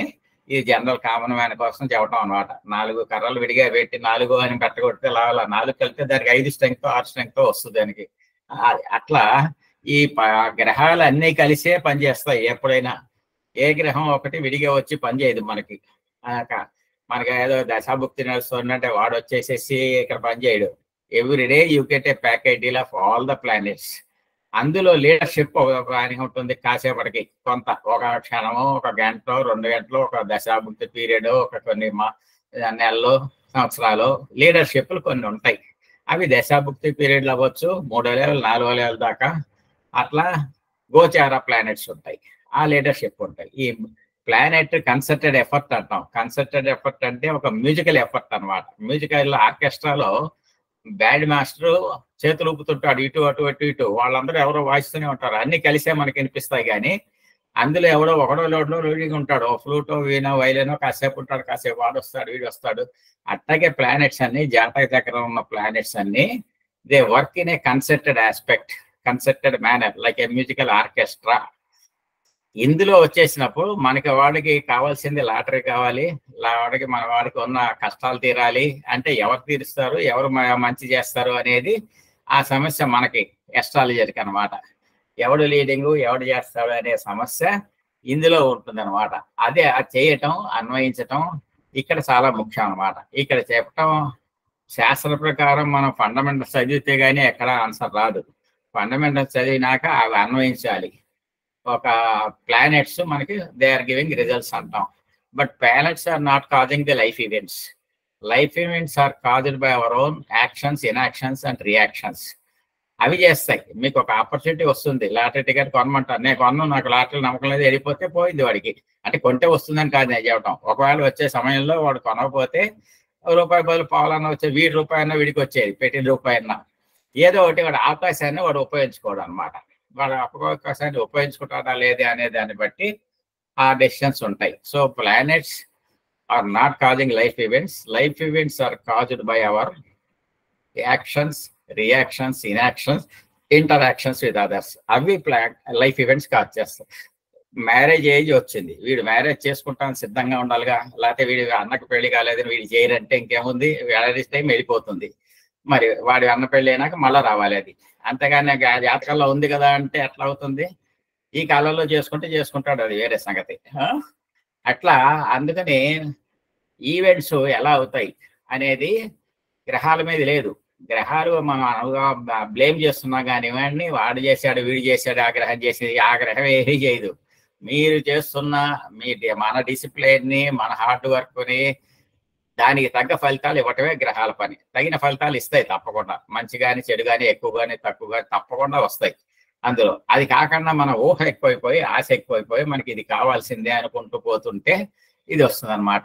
అందుకని planets are causing life events, are not causing life events, our decisions are causing life events. ఈ planetics, అందుకని మీకు chart మొత్తం మీద అన్ని ప్లానెట్స్ హోలిస్టిక్ అప్రోచ్ కావాలి మనకి.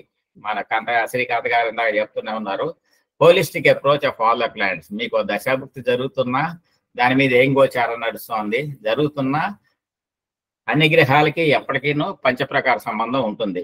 ఆ పంచప్రకార సంబంధం వల్ల అవి దశాభుక్తులు కాకపోయినా, గోచారంలో లీడింగ్ కాకపోయినా, అవి ఎక్కడి నుంచైనా తొంగి చూస్తున్నాయా, అడ్డుపడుతున్నాయా, లేకపోతే అవన్నీ పుష్ చేస్తున్నాయా, శుభానికి పుష్ చేస్తున్నాయా, అవి చూసుకోవాలి.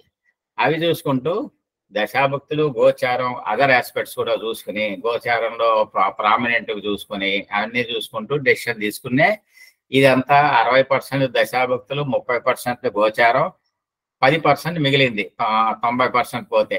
ఆ 10% ఏమిటంటే వేరియన్సెస్ అన్నారు. వేరియన్సెస్ కి వదిలేయమన్నారు. ఏమిటా వేరియన్స్లు? మనకి ఎక్కడన్నా తప్పు జరగచ్చు, అక్కడ దైవ కృప కావాలి. ఆ 10% తప్పింది అంటే ఈ 90 వేస్టే, ఈ 90 పోతుంది ఏంటి. అందుకని ఆ 10% దగ్గర దైవ బలం కావాలి మనకి. వీడికి చెప్పేవాడికి నిష్ఠగా ఉండాలి, వినేవాడికి నిష్ఠ ఉండాలి. వాడు వినేవాడికి నిష్ఠ, వినేవాడికి అదృష్టం ఉంటే వీటి చెప్పగలడు, లేకపోతే వాడు చెప్పలేడు సరిగ్గా. ఇది మనం అనుకుంటాం. ఎస్ట్రాలజర్ని ఒక ఆయన రేటింగ్, మీరు చెప్పిన వాటిలో ఎన్ని కరెక్ట్ అయ్యాయండి పర్సంటేజ్ చెప్పమన్నాడు. రేటింగ్ ఏంటయ్యా, ఏదో ఫ్రిడ్జ్కి, బ్యాటరీ ఫ్రిడ్జ్కి, ఏదో ఆలిన్ ఫ్రిడ్జ్కి రేటింగ్ రేటింగ్ ఇస్తావు, ఎస్ట్రాలజర్కి రేటింగ్ ఏంటి? నేను చెప్పేది అవతల వాడి అదృష్టాన్ని బట్టి అవుతుంది, లేకపోతే కాదు. వాడి అదృష్టం అయితే నేను చెప్పలేను. నా అదృష్టం అంటే నేను చెప్ప బాబు ఖాళీ లేదని పంపిస్తా. నా అదృష్టం అవుతే ఏదో చెబుతా తప్పుతుంది. అదే తప్ప దీనికి రేటింగ్ లేదు ఎస్ట్రాలజర్కి. వాడికి జరగాలి జరగలేదు అంటే అది రాసి పెట్టిన రోజు వాడు వింటాడు. వింటానికి జరగటం సంగతి తర్వాత. అసలు ప్రిడిక్షన్ వినగలదా, కరెక్ట్ ప్రిడిక్షన్ లేదా అంటే వాడికి ఆ వినే యోగం ఉండాలి ఆ రోజుకి, ఉంటేనే వాడు వినగలుగుతాడు. అది ఇట్లా. ఇక రీసెర్చ్ అంటే లేదు, సెర్చింగ్ అగైన్ అంటే రీసెర్చింగ్, సెర్చింగ్ అగైన్ అంటే ఇంకా గ్రామ్య భాషలో కెలకటం అన్నమాట. ఏంటి అంటే దాంట్లోనే ఏరి ఇంకా జల్లి పెట్టి అది పెట్టి ఇది పెట్టి చేయటం అనమాట. అంతకంటే ఏమీ లేదు. ఇప్పుడు మన దగ్గర ప్రతిరోజు బర్త్ చార్ట్లు వస్తూనే ఉన్నాయి. ప్రతి బర్త్ చార్ట్ మీరు తీసుకున్నప్పుడు you are doing a research on that. అది మీరు రీసెర్చ్ స్టూడెంట్ అవ్వక్కల్లా, రీసెర్చ్ సబ్మిట్ చేయక్కర్లేదు. ఎక్కడ మీరు సింపుల్ ఎనాలిసిస్ చేస్తున్నా, బలానా వాడికి పెళ్ళి ఎప్పుడు, బలానా వాడికి పిల్లలు ఎప్పుడు, ఏదన్నా ఉద్యోగం ఎప్పుడు అంటే కూడా you are starting analysis of a plan birth chart. That itself is a research you are doing. ఎందుకనేది men are similar but not identical. ఒకే రాడు పుట్టిన దాంట్లో జాతక చక్రం ఒకటే వస్తుంది, లగ్నం ఒకటే వస్తుంది కంప్యూటర్లో, కానీ వాళ్ళ బిహేవియర్ మారిపోతుంది కదా. ఒకే ఆసుపత్రిలో ఒకేసారి పుడితే ఇద్దరు తల్లులకి జాతకం ఒకటే వస్తుంది. ఒకే తల్లికి ఇద్దరు పుడితే అది ట్విన్స్ అంటాం. వీళ్ళని ఒకే టైంలో ఇద్దరు పుడితే వాళ్ళు ఎస్ట్రో ట్విన్స్ అంటాం. లగ్నం ఒకటే, అన్ని ఒకటే, ఏ సిస్టంలో వేసుకున్నా ఏమన్నా. మరి వాళ్ళ బిహేవియర్ సమంగా ఉందా? లేదు. ఇద్దరికి 1,00,000 రూపాయలు ఇచ్చి బయటకు పంపిస్తే ఒకటి 10 లక్షలు చేస్తాడు, 1,00,000 పెట్టి తినేసి మళ్ళీ నాకు ఇంకోటి ఎప్పుడు ఇస్తావు అంటాడు. అట్లా men are differing, men are similar but not identical. ఒక పోలికలు ఉంటారు కానీ మనిషిని బట్టి మనిషి ముద్ర ఉండదు. అందుకని వాడి బిహేవియర్ మారిపోతుంది. ఎందుకు మారిపోతుంది? ఇక్కడ మనకు కావాల్సింది behind every birth chart. Every birth chart ఒక రీసెర్చ్ పాయింట్ అన్నాం మేము. ఎందుకన్నాము? Every birth chart is backed by a particular soul, ఆత్మ. ఇద్దరు పుట్టారు, ట్విన్స్, ఎక్స్ట్రా ట్విన్స్. ఇద్దరు ఆత్మలు ఉన్నారు వెనకాల. ఆత్మ ఇది డ్రైవర్ ఆఫ్ యువర్ లైఫ్. మన అందరికీ ఆత్మలు ఉన్నారు, వాళ్ళ డ్రైవర్స్ ఆఫ్ అవర్ లైఫ్. మనకి తెలియదు. వాటిని తీసేసి కొత్త డ్రైవర్ని పెట్టలేము మనం. ఇవాళ కాదు, అది పెట్టాలంటే అది వేరే పెద్ద ప్రాసెస్. అందుకని ఏది ఆత్మ, there is a driver inside the atma. They drive the life అనమాట. వాడి డ్రైవ్ అంటే ఇక్కడ ఏమిటి? వాడికి ఆపర్చునిటీస్ వస్తాయి. వాడి సెటప్ లో అది సూటబుల్ అయితే యాక్సెప్ట్ చేస్తుంది ఆత్మ, లేకపోతే అది యాక్సెప్ట్ చేయదు. ఇది వద్దు ఇప్పుడు అంటుంది. ఈ ఉద్యోగంలో చేరాలా, ఈ బ్యాంకులో చేరాలా, గవర్నమెంట్ ఆఫీస్లో చేరాలా అంటే అది ఆత్మ చెబుతుంది ఇక్కడ చేరు, ఇక్కడ చేరొద్దని. దానివల్ల తర్వాత రేపు నష్టం కష్టం అవ్వచ్చు, లాభం అవ్వచ్చు. అప్పుడు అది ఆత్మ చూజ్ చేసుకుంది. అది ఆ కష్టాన్ని ఆత్మ చూజ్ చేసుకుంది. అంటే ఈ ఆత్మ చేసే పని ఏమిటి? సోలు, గ్రాండ్ సోల్ అన్నాం. ఆత్మ పరమాత్మ లెక్కేసుకుంటే సోలు ఆత్మ, గ్రాండ్ సోల్ పరమాత్మ, అందరికీ తెలిసిందే. The job of the duty of soul is to reach the grand soul in the process of death and rebirth లో వెళ్తూ that reaches the grand soul after certain జన్మలు తర్వాత 10, 20, 30, 50 బుద్ధుడిది 524వ జన్మట ఆయనే చెప్పాడు. మరి ఎంత పడుతుందో చెప్పండి. మనది కాదనుకుంటే మనకి తృప్తిగా ఉంటుంది, మనది అయిపోయింది అనుకుంటే తృప్తిగా ఉంటాం. ఏంటి అట్లా job of a soul is to travel from birth to birth in the process of rebirth to regain, to relinquish ఈ పాపకర్మలు పుణ్యకర్మలు సర్దుకుంటూ, వాడి పాపకర్మ మిగిలిన పుణ్యకర్మ మిగిలిన మళ్ళా బర్త్ తీసుకోవాలి. పుణ్యకర్మ అనుభవించడానికి పుట్టాలి, పాపకర్మ అనుభవించడానికి పుట్టాల్సిందే. ఏది లేకపోయినా, పాపకర్మ లేకపోయినా పుణ్యకర్మ కోసం పుడతాడు వాడు. పుట్టే మనం కొంతమంది పుణ్యాత్ములు చూస్తారు, వాడు పుణ్యపనులే చేస్తారు. అందులో ఎక్కడన్నా పొరపాటు డొల్లింది అంటే మళ్ళీ ఏదో చిన్న భర్త పుడతాడు. అది ఈ కథలన్నీ బాగా ఉన్నాయి మనకి చెప్పడానికి, పూర్వకాల కథలన్నీ ఉన్నాయి. సో కాన్సెప్ట్ ఆఫ్ రీబర్త్ కనుక మనం యాక్సెప్ట్ చేస్తే ద సోల్ దట్ ఈస్ ఆత్మ is taking rebirth in the process of birth. That is guiding the planets. Planets are offering the opportunities, but it is to avail or not to avail, it depends on the person. ఈ person వాడుకుంటాడా లేదా, ఎక్కడ పనిచేస్తుంది person వాడు ఆడుకుంటాడు అంటే, ఈ ఆత్మ ఎక్కడ పనిచేస్తుంది అంటే our subconscious soul. Conscious soul we know everything. మనం ఇప్పుడు మాట్లాడుకుందాం, మన సబ్ కాన్షియస్ లో ఏందో లేదో, ఎందుకంటే వాళ్ళని మాట్లాడుకున్నారు లేనిపోదు అనుకుంటూ ఉంటాను నేను. తప్పించుకుందాం పారిపోదాం అని. అంటే ఆ ఆత్మ సబ్ కాన్షియస్ స్టేట్ లో, సబ్ కాన్షియస్ స్టేట్ ఇది ఆత్మ. ఒక లోపల బాగుంది, సంతోషంగా ఉంది అనుకుంటూ ఉంటాం. ఆ సబ్ కాన్షియస్ స్టేటే ఆత్మ. ఆత్మ అంటే వేరే ఎక్కడో లేదు. ఎక్కడ డిక్సెక్ట్ చేసి పడితే ఎక్కడ పోదు. ఓ శరీరంలో చచ్చిపోతే ఒక గ్లాస్ డోర్ లో పెట్టి చచ్చిపోయే ముందు సైంటిస్టులు ఎక్స్పెరిమెంట్ చేశారట ఎన్నాళ్ళ క్రితం, 56 ఏళ్ల క్రితం. ఒక గ్లాస్ డోర్ లో పెట్టేసేసి డెత్ టైంలో ఏం జరుగుతుంది, what is losing, what is lost in the body, what is lost తెలియలేదు. కానీ ఆ గ్లాస్ డోర్ అన్ని అంత పెంకులు పగిలిపోయినాయిట, బీటిచ్చాయి. అక్కడి నుంచి పోయింది ఆత్మ. ఏం పోయిందో తెలియట్లే ఎవరికి. సో మనం చెబుతూనే ఉన్నాం, శవం శవం, శవం మైనస్ శవం, శవం మైనస్ శవం, శవం శవం అవే అనమాట. ఆ లివింగ్ స్పిరిట్ అక్కడికి పోయింది అని దానికి ఏదో పేర్లు పెట్టుకున్నాం. అదే ఆత్మ అన్నాం, ఇది అన్నాం, ఇవన్నీ. ఈ ఆత్మ లేకపోయేసరి ఈ ఆత్మ గైడింగ్ ది ఆపర్చునిటీస్. ఇది ఆత్మ గైడింగ్ ఆపర్చునిటీస్ ఏమిటి? ఓ 30 మంది క్లాసులో క్లాస్ టీచర్ గారు పాఠాలు చెబుతున్నారు. ఆ పాఠం ఒకటే ఆయన చెప్పేది, ఆ సిలబస్ ఒకటే, ఆయన చెప్పే పద్ధతి ఒకటే టీచర్ ఒకటే పాఠం, పద్ధతి ఒకటే. అది రోజు చెప్తూనే ఉన్నాడు. ఆ 30 మందికి రిసెప్టివిటీ మారిపోతుంది. ఒకడు టీచర్ని దాటిపోతాడు, ఒకడు టీచర్ దాని మీద రీసెర్చ్ చేస్తాడు, ఒకడు టీచర్ వదిలేస్తాడు, ఒకడు ఆబ్సెంట్ అయిపోయి వెళ్ళిపోతాడు, నాకు ఈ కోర్సు వద్దు పోమంటాడు. ఇట్లా ఆపర్చునిటీస్ ఆ ఆత్మ తీసుకుంటుందా తీసుకోదా అనేది దాని ఛాయిస్ అనమాట అది. అందుకని ఈ ఆత్మ అవుతోంది కనుక మనకి ఈ ఆత్మ రోల్ ఏమిటి, మనం బర్త్ చార్ట్ డీకోడ్ చేయటంలో ఈ పచ్చంగా ఆత్మ రోల్ ఏంటి చెప్పండి. పరాశరుడు చెప్పాడా, వాడు చెప్పాడు, వీడు చెప్పాడు, ఎక్కడ ఏ పుస్తకాలు ఉండదు. అది ఎస్ట్రాలజర్ ఆలోచించుకోవాలి. ప్రాక్టికల్ ఎస్ట్రాలజర్ అసలు ఏం జరుగుతోంది, వీడికి అది ఇష్టమా లేదా, ఏమిటి పెళ్లికి వెళ్తే వాడికి ఇష్టం చేసుకుంటున్నాడా, లేకపోతే పెద్దలు చెప్పారు చేసుకుంటాడా, లేకపోతే జాబ్ బాగుందని చేసుకుంటున్నాడా, ఆస్తులు బాగున్నాయని చేసుకుంటున్నాడా, ఎందుకు చేసుకుంటున్నాడో అది వాడికే తెలియాలి, ఆవిడ ఆత్మకే తెలియాలి. అది ఎందుకు చేసుకుంటాడో తెలియదు. ఆ తర్వాత శుభం జరగచ్చు, నేను కాదంటల్లా. అందుకనే ఆపర్చునిటీస్ ఎలా దొరుకుతున్నాయి, ఎలా చేసుకుంటున్నారు అనే దాన్ని సిచ్యువేషన్ బట్టి ఎస్ట్రాలజర్ చూసుకోవాలి. లేకపోతే వదిలేస్తాడు ఆపర్చునిటీ, లేకపోతే ఆపర్చునిటీ వీడికి వదిలేస్తాడు. నేను చెప్పినాడు వీడు అన్నకి పెళ్లి కాలేదు, వీడికి వద్దండి అంటారు. ఎంతమంది సంబంధం వచ్చినా ఇప్పుడు కాదంటారు, మేము చేయట్లేదు అంటారు. వాడు పారిపోయి చేసుకోలేదు ఉన్నారు, చేసుకుంటే ఈ సంవత్సరం ఈ కాలంలో, అది వేరే సంగతి. ఇట్లా ఆపర్చునిటీస్ వస్తాయి పోతూ ఉంటాయి. ఇవి ఆత్మ తీసుకుంటుందా లేదా. So what is choosing, what is enable to choose అనేది it is the job of the astrologer ఇక్కడ.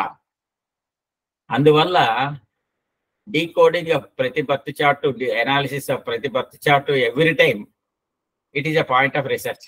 అది మనం చెప్పేది రీసెర్చ్ అంటే వేరే ప్రత్యేకంగా రీసెర్చ్ చేయక్కల్లా. ఎక్కడో యూనివర్సిటీలో డబ్బులు కట్టేసి స్టూడెంట్ గా చేరిపోయి రీసెర్చ్ చెప్పడం. వీఆర్ ఆల్రెడీ డూయింగ్, ఆల్రెడీ మన దగ్గరికి వచ్చిన వాడిని చేయటమే మన పని చేస్తూనే ఉన్నాం రీసెర్చ్ ఆల్రెడీ.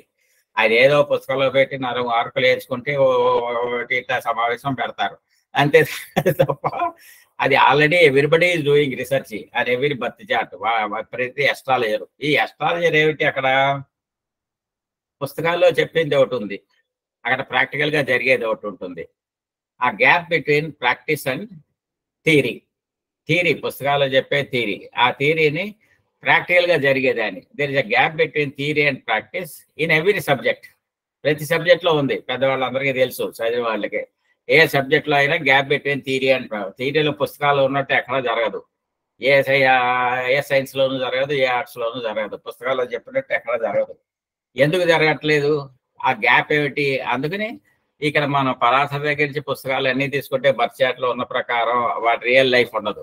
ప్రతి లైఫ్ ఈజ్ డిఫరెంట్, ప్రతి వాడి real life is different by it self. ఎందుకు డిఫర్ అవుతుంది, ఎప్పుడు డిఫర్ అవుతుంది, ఎట్లా డిఫర్ అవుతుంది అనేది చూడాలి. గురుడు ఉన్నాడు, గురువు తులాలగ్నాని పాపి అన్నాం. వాడు పాపలు చేస్తున్నా ఇబ్బంది పెడుతూనే ఉంటాడు. మరి గురువు సహజ శుభుడు కదా, ఎందుకు చేస్తుంటాడు? మరి సహజ శుభుడు రోల్ ఉందా? ఉంటుంది.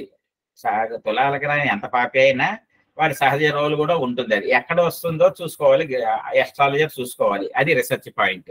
అది చేస్తున్నాడా బై ఛాన్స్ ఏదన్నా వాడికి గురువు ఆరాధిపతి అయినా వాడు ఏమన్నా చేస్తున్నాడా, వాడు మంచి చేస్తాడా, వండి చేస్తాడు, క్లిష్ట పరిస్థితుల్లో తప్పకుండా చేస్తాడు.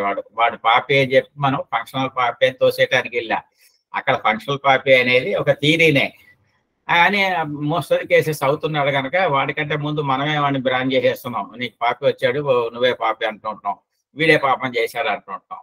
అందుకని ఈ అనాలిసిస్, బర్త్ చార్ట్ అనాలిసిస్ అనేది ఒక హోలిస్టిక్ అనాలిసిస్ చేయాలి. థియరీ అండ్ ప్రాక్టీస్ గ్యాప్ చూసుకోవాలి. ఎవ్రీ టైం మీరు మనం అనాలైజ్ చేసేటప్పుడు ఆలోచించుకొని చెయ్యాలి.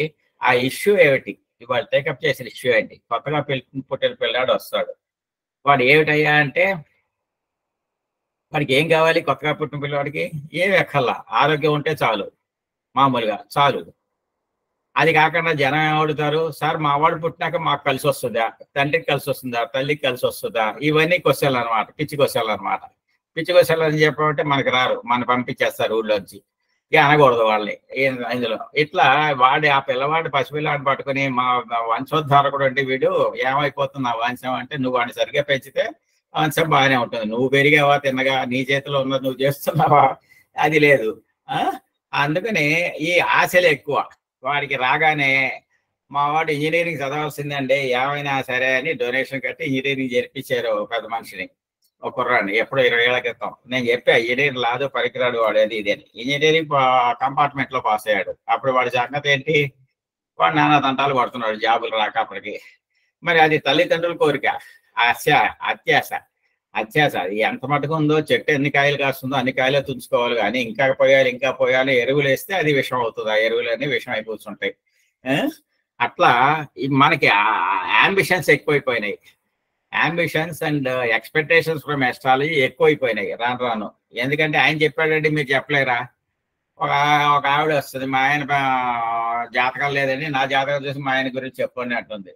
ఎట్లా చెబుతాం, ఇది పనికిరాదేమంటే, ఏదో చెప్పారండి ఆ పుస్తకంలో, ఈ టీవీలో చెప్పారండి. చెప్తే ఆయన అడుగమ్మా మా తల్లి అని చెబుతాం. ఇది ఇట్లా రిలేషన్షిప్ ఎస్ట్రాలజీ, రొటేషన్ ఎస్ట్రాలజీ నానా రకాలుగా టీవీలన్నీ చేస్తున్నాయి. ఒకనాడు మనం 20 ఏళ్ల క్రితం మేమే టీవీలు ఎంకరేజ్ చేసాం. నిజానికి మేము 80 నుంచి నేను ఉన్నా కనుక ఫీల్డ్లో తెలుసు, మన గురువు గారికి అందరికీ తెలుసు, కమలాకర్షణ్ గారి. ఆ టీవీలన్నీ మేమే ప్రోత్సాహం చేశాం. నిజానికి అప్పుడు కావాలి ప్రచారం జ్యోతిషానికి. ఆ ప్రచారం ఇప్పుడు దుష్ట ప్రచారం అయిపోయింది రాను. ఇట్లా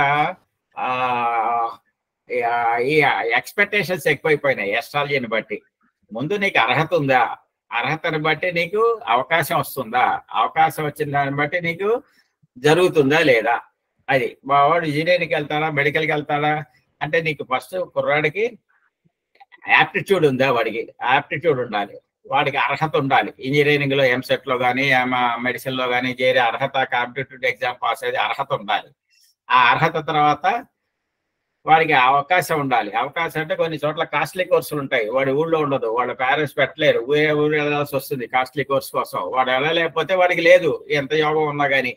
వాడు వెళ్ళగలిగితే అది ఉంటుంది. అందుకని యాప్టిట్యూడ్ కావాలి, ఎబిలిటీ కావాలి, ఆపర్చునిటీస్ కావాలి. ఇవి ఉంటేనే వాడు రాణిస్తాడు చదువులో, లేకపోతే లేదు. ఏదో జాతకంలో ఉంటే అవుతుంది కదండి అంటారు. జాతకంలో అన్నీ అయితే వాడితో పుట్టినవాడు అవుతున్నాడా సమంగా?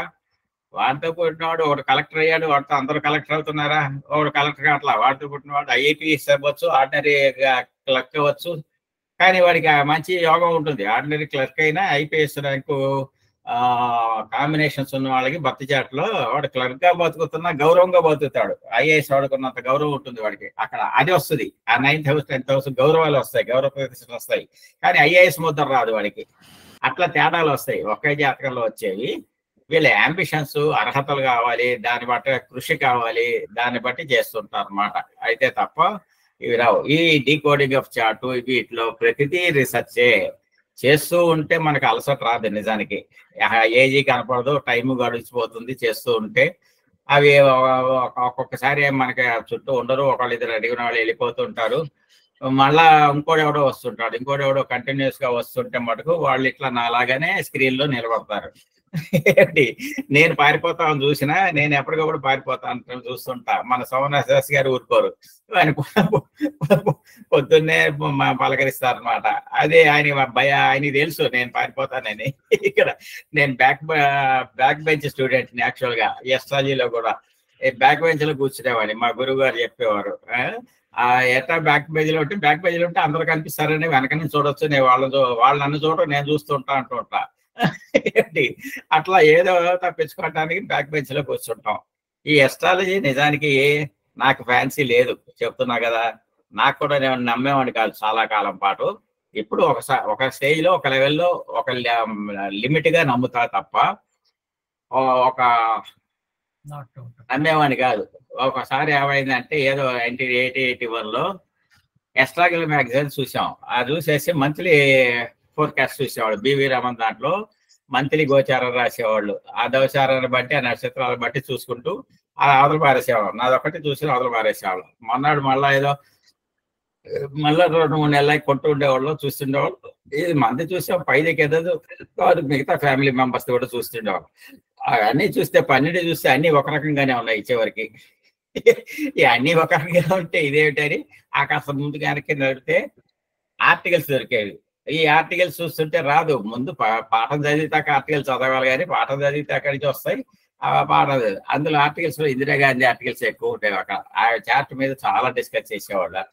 అట్లా పాఠాలు ఆయన పుస్తకాలు తెప్పించుకొని, పుస్తకాలు ఇక్కడ దొరికే కాదు, 8 రూపాయలు పెట్టి పోస్ట్ లో పంపించేవారు. 3 రూపాయలు 4 రూపాయలు పోస్ట్ అయ్యేది దానికి. అట్లా పెట్టి తెప్పించేవాళ్ళు అనమాట బెంగళూరు నుంచి. అట్లా తెప్పించేసి ఆదివారాలు పూట పోతే పాత పుస్తకాల షాపుల్లో పక్కన దొరికేవన్నమాట, రోడ్డు పేమెంట్స్ అయినా. ఇట్లా చూసుకుంటూ వస్తుంటే ఇందిరాగాంధీ చార్ట్ ఎవరు చెప్పలేకపోతున్నారు. ఏమిటయ్యా కారణం అంటే, ఒక జ్యోతిష్యుడు రాశారు. రీసెర్చ్ ఆర్టికల్స్ చాలా బాగుంటాయి ఆ రోజుల ఆర్టికల్. ఎస్ట్రాలజికల్ మ్యాగజైన్ లో 50 నుంచి 95 దాకా అప్పుడున్న ఆర్టికల్స్ అన్ని చాలా మంచి ఆర్టికల్స్ అనమాట. అందులో అసలు ఇప్పుడు దొరకవు. వాళ్ళు చెప్పాడు, ఇందిరాగాంధీ చార్ట్ లో ఎక్స్చేంజ్ ఆఫ్ హౌసెస్ 6 ప్లానెట్లు ఎక్స్చేంజ్ అయినాయి. అంటే ఏ ప్లానెట్ బి హౌస్ లో, బి ప్లానెట్ ఏ హౌస్ లో ఉంటే ఏ అండ్ బి ఎక్స్చేంజ్ అంటాం. ఏ బిలో ఉంది, బిసిలో ఉంది, సిఏలో ఉన్నాడు అంటే సిరీస్ ఆఫ్ ఎక్స్చేంజ్ అంటాం. 3 ప్లానెట్స్. అట్లా 6 ప్లానెట్లు ఎక్స్చేంజ్, ఉన్నవే 9 ప్లానెట్లు. రాహుకేతువులు తీసేస్తే ఇంకా మిగిలినవి ఏంటి అనే దాని మీద రాశాడు. అందువల్ల astrologers are unable to predict her decisions. అవి ఏం చేస్తుంది, ఈ సందర్భంలో ఏం చేస్తుంది, ఆ సందర్భంలో ఏం చేస్తుంటే she use to act beyond astrologers predictions అనమాట.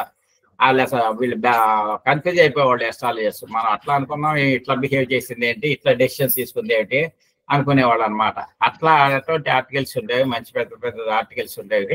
ఆ రీసెర్చ్ ఆర్టికల్స్ యాక్చువల్ గా ఈ దశాభుక్తులు ఎందుకు పెట్టారు, ఇట్లా 120 సంవత్సరాల దశాభుక్తులు ఎందుకు, ఒక్కొక్కటికి ఎంత పెట్టారు, అందులో రకరకాల ఆర్టికల్స్ ఉన్నాయి. అందరూ చెబుతారు ఇది ఎందుకు పెట్టారో మాకు తెలియదు, కానీ అస్ట్రాలజికల్ గా మ్యాథమెటికల్ గా ఇదే ప్రాసెస్ అనుకుంటున్నాం అని చెప్పేవాళ్లే తప్ప అది ఎవడు ఎందుకు పెట్టాడో ఎవడు చెప్పలేదు. కన్ఫర్మ్డ్ గా ఎవడు చెప్పలేదు, మనం అనుకుంటున్నామని చెప్పేవాడే తప్ప. అది ఇట్లా కొన్ని డెసివ్గా వదిలేశారు, ఇండెసివ్ గా ఇది తెలియదు అని. ఇప్పుడు అట్ట కాదు, నా సిద్ధాంతం ఏదైనా రాసేవాడే ప్రతివాడు. ఆయనకి ఏం తెలుసు, పరాశరికి నేను చూశాను అంటాడు, నా సిద్ధాంతం రాసేవాడే కానీ ఇవాళ రేపు ప్రతివాడు పుస్తకం ప్రింట్ చేయించేవాడు అంతే తప్ప ఆ మాదిరి అట్ట ఇండెసిషన్ పాయింట్స్ ఇండెసిషన్ గా వదిలే పాయింట్స్ ఆర్టికల్స్ ఉండవు. ఇప్పుడు ప్రతివాడు నేను చూశాననేవాడే కానీ రాసేవాళ్ళు. అందుకని ఆర్టికల్స్ క్వాలిటీలో అస్ట్రాలజికల్ మ్యాగజైన్స్ నా దేశం అంతా అవే చదవటం. నేను 80 నుంచి కొనుక్కొని చదివేవాడిని.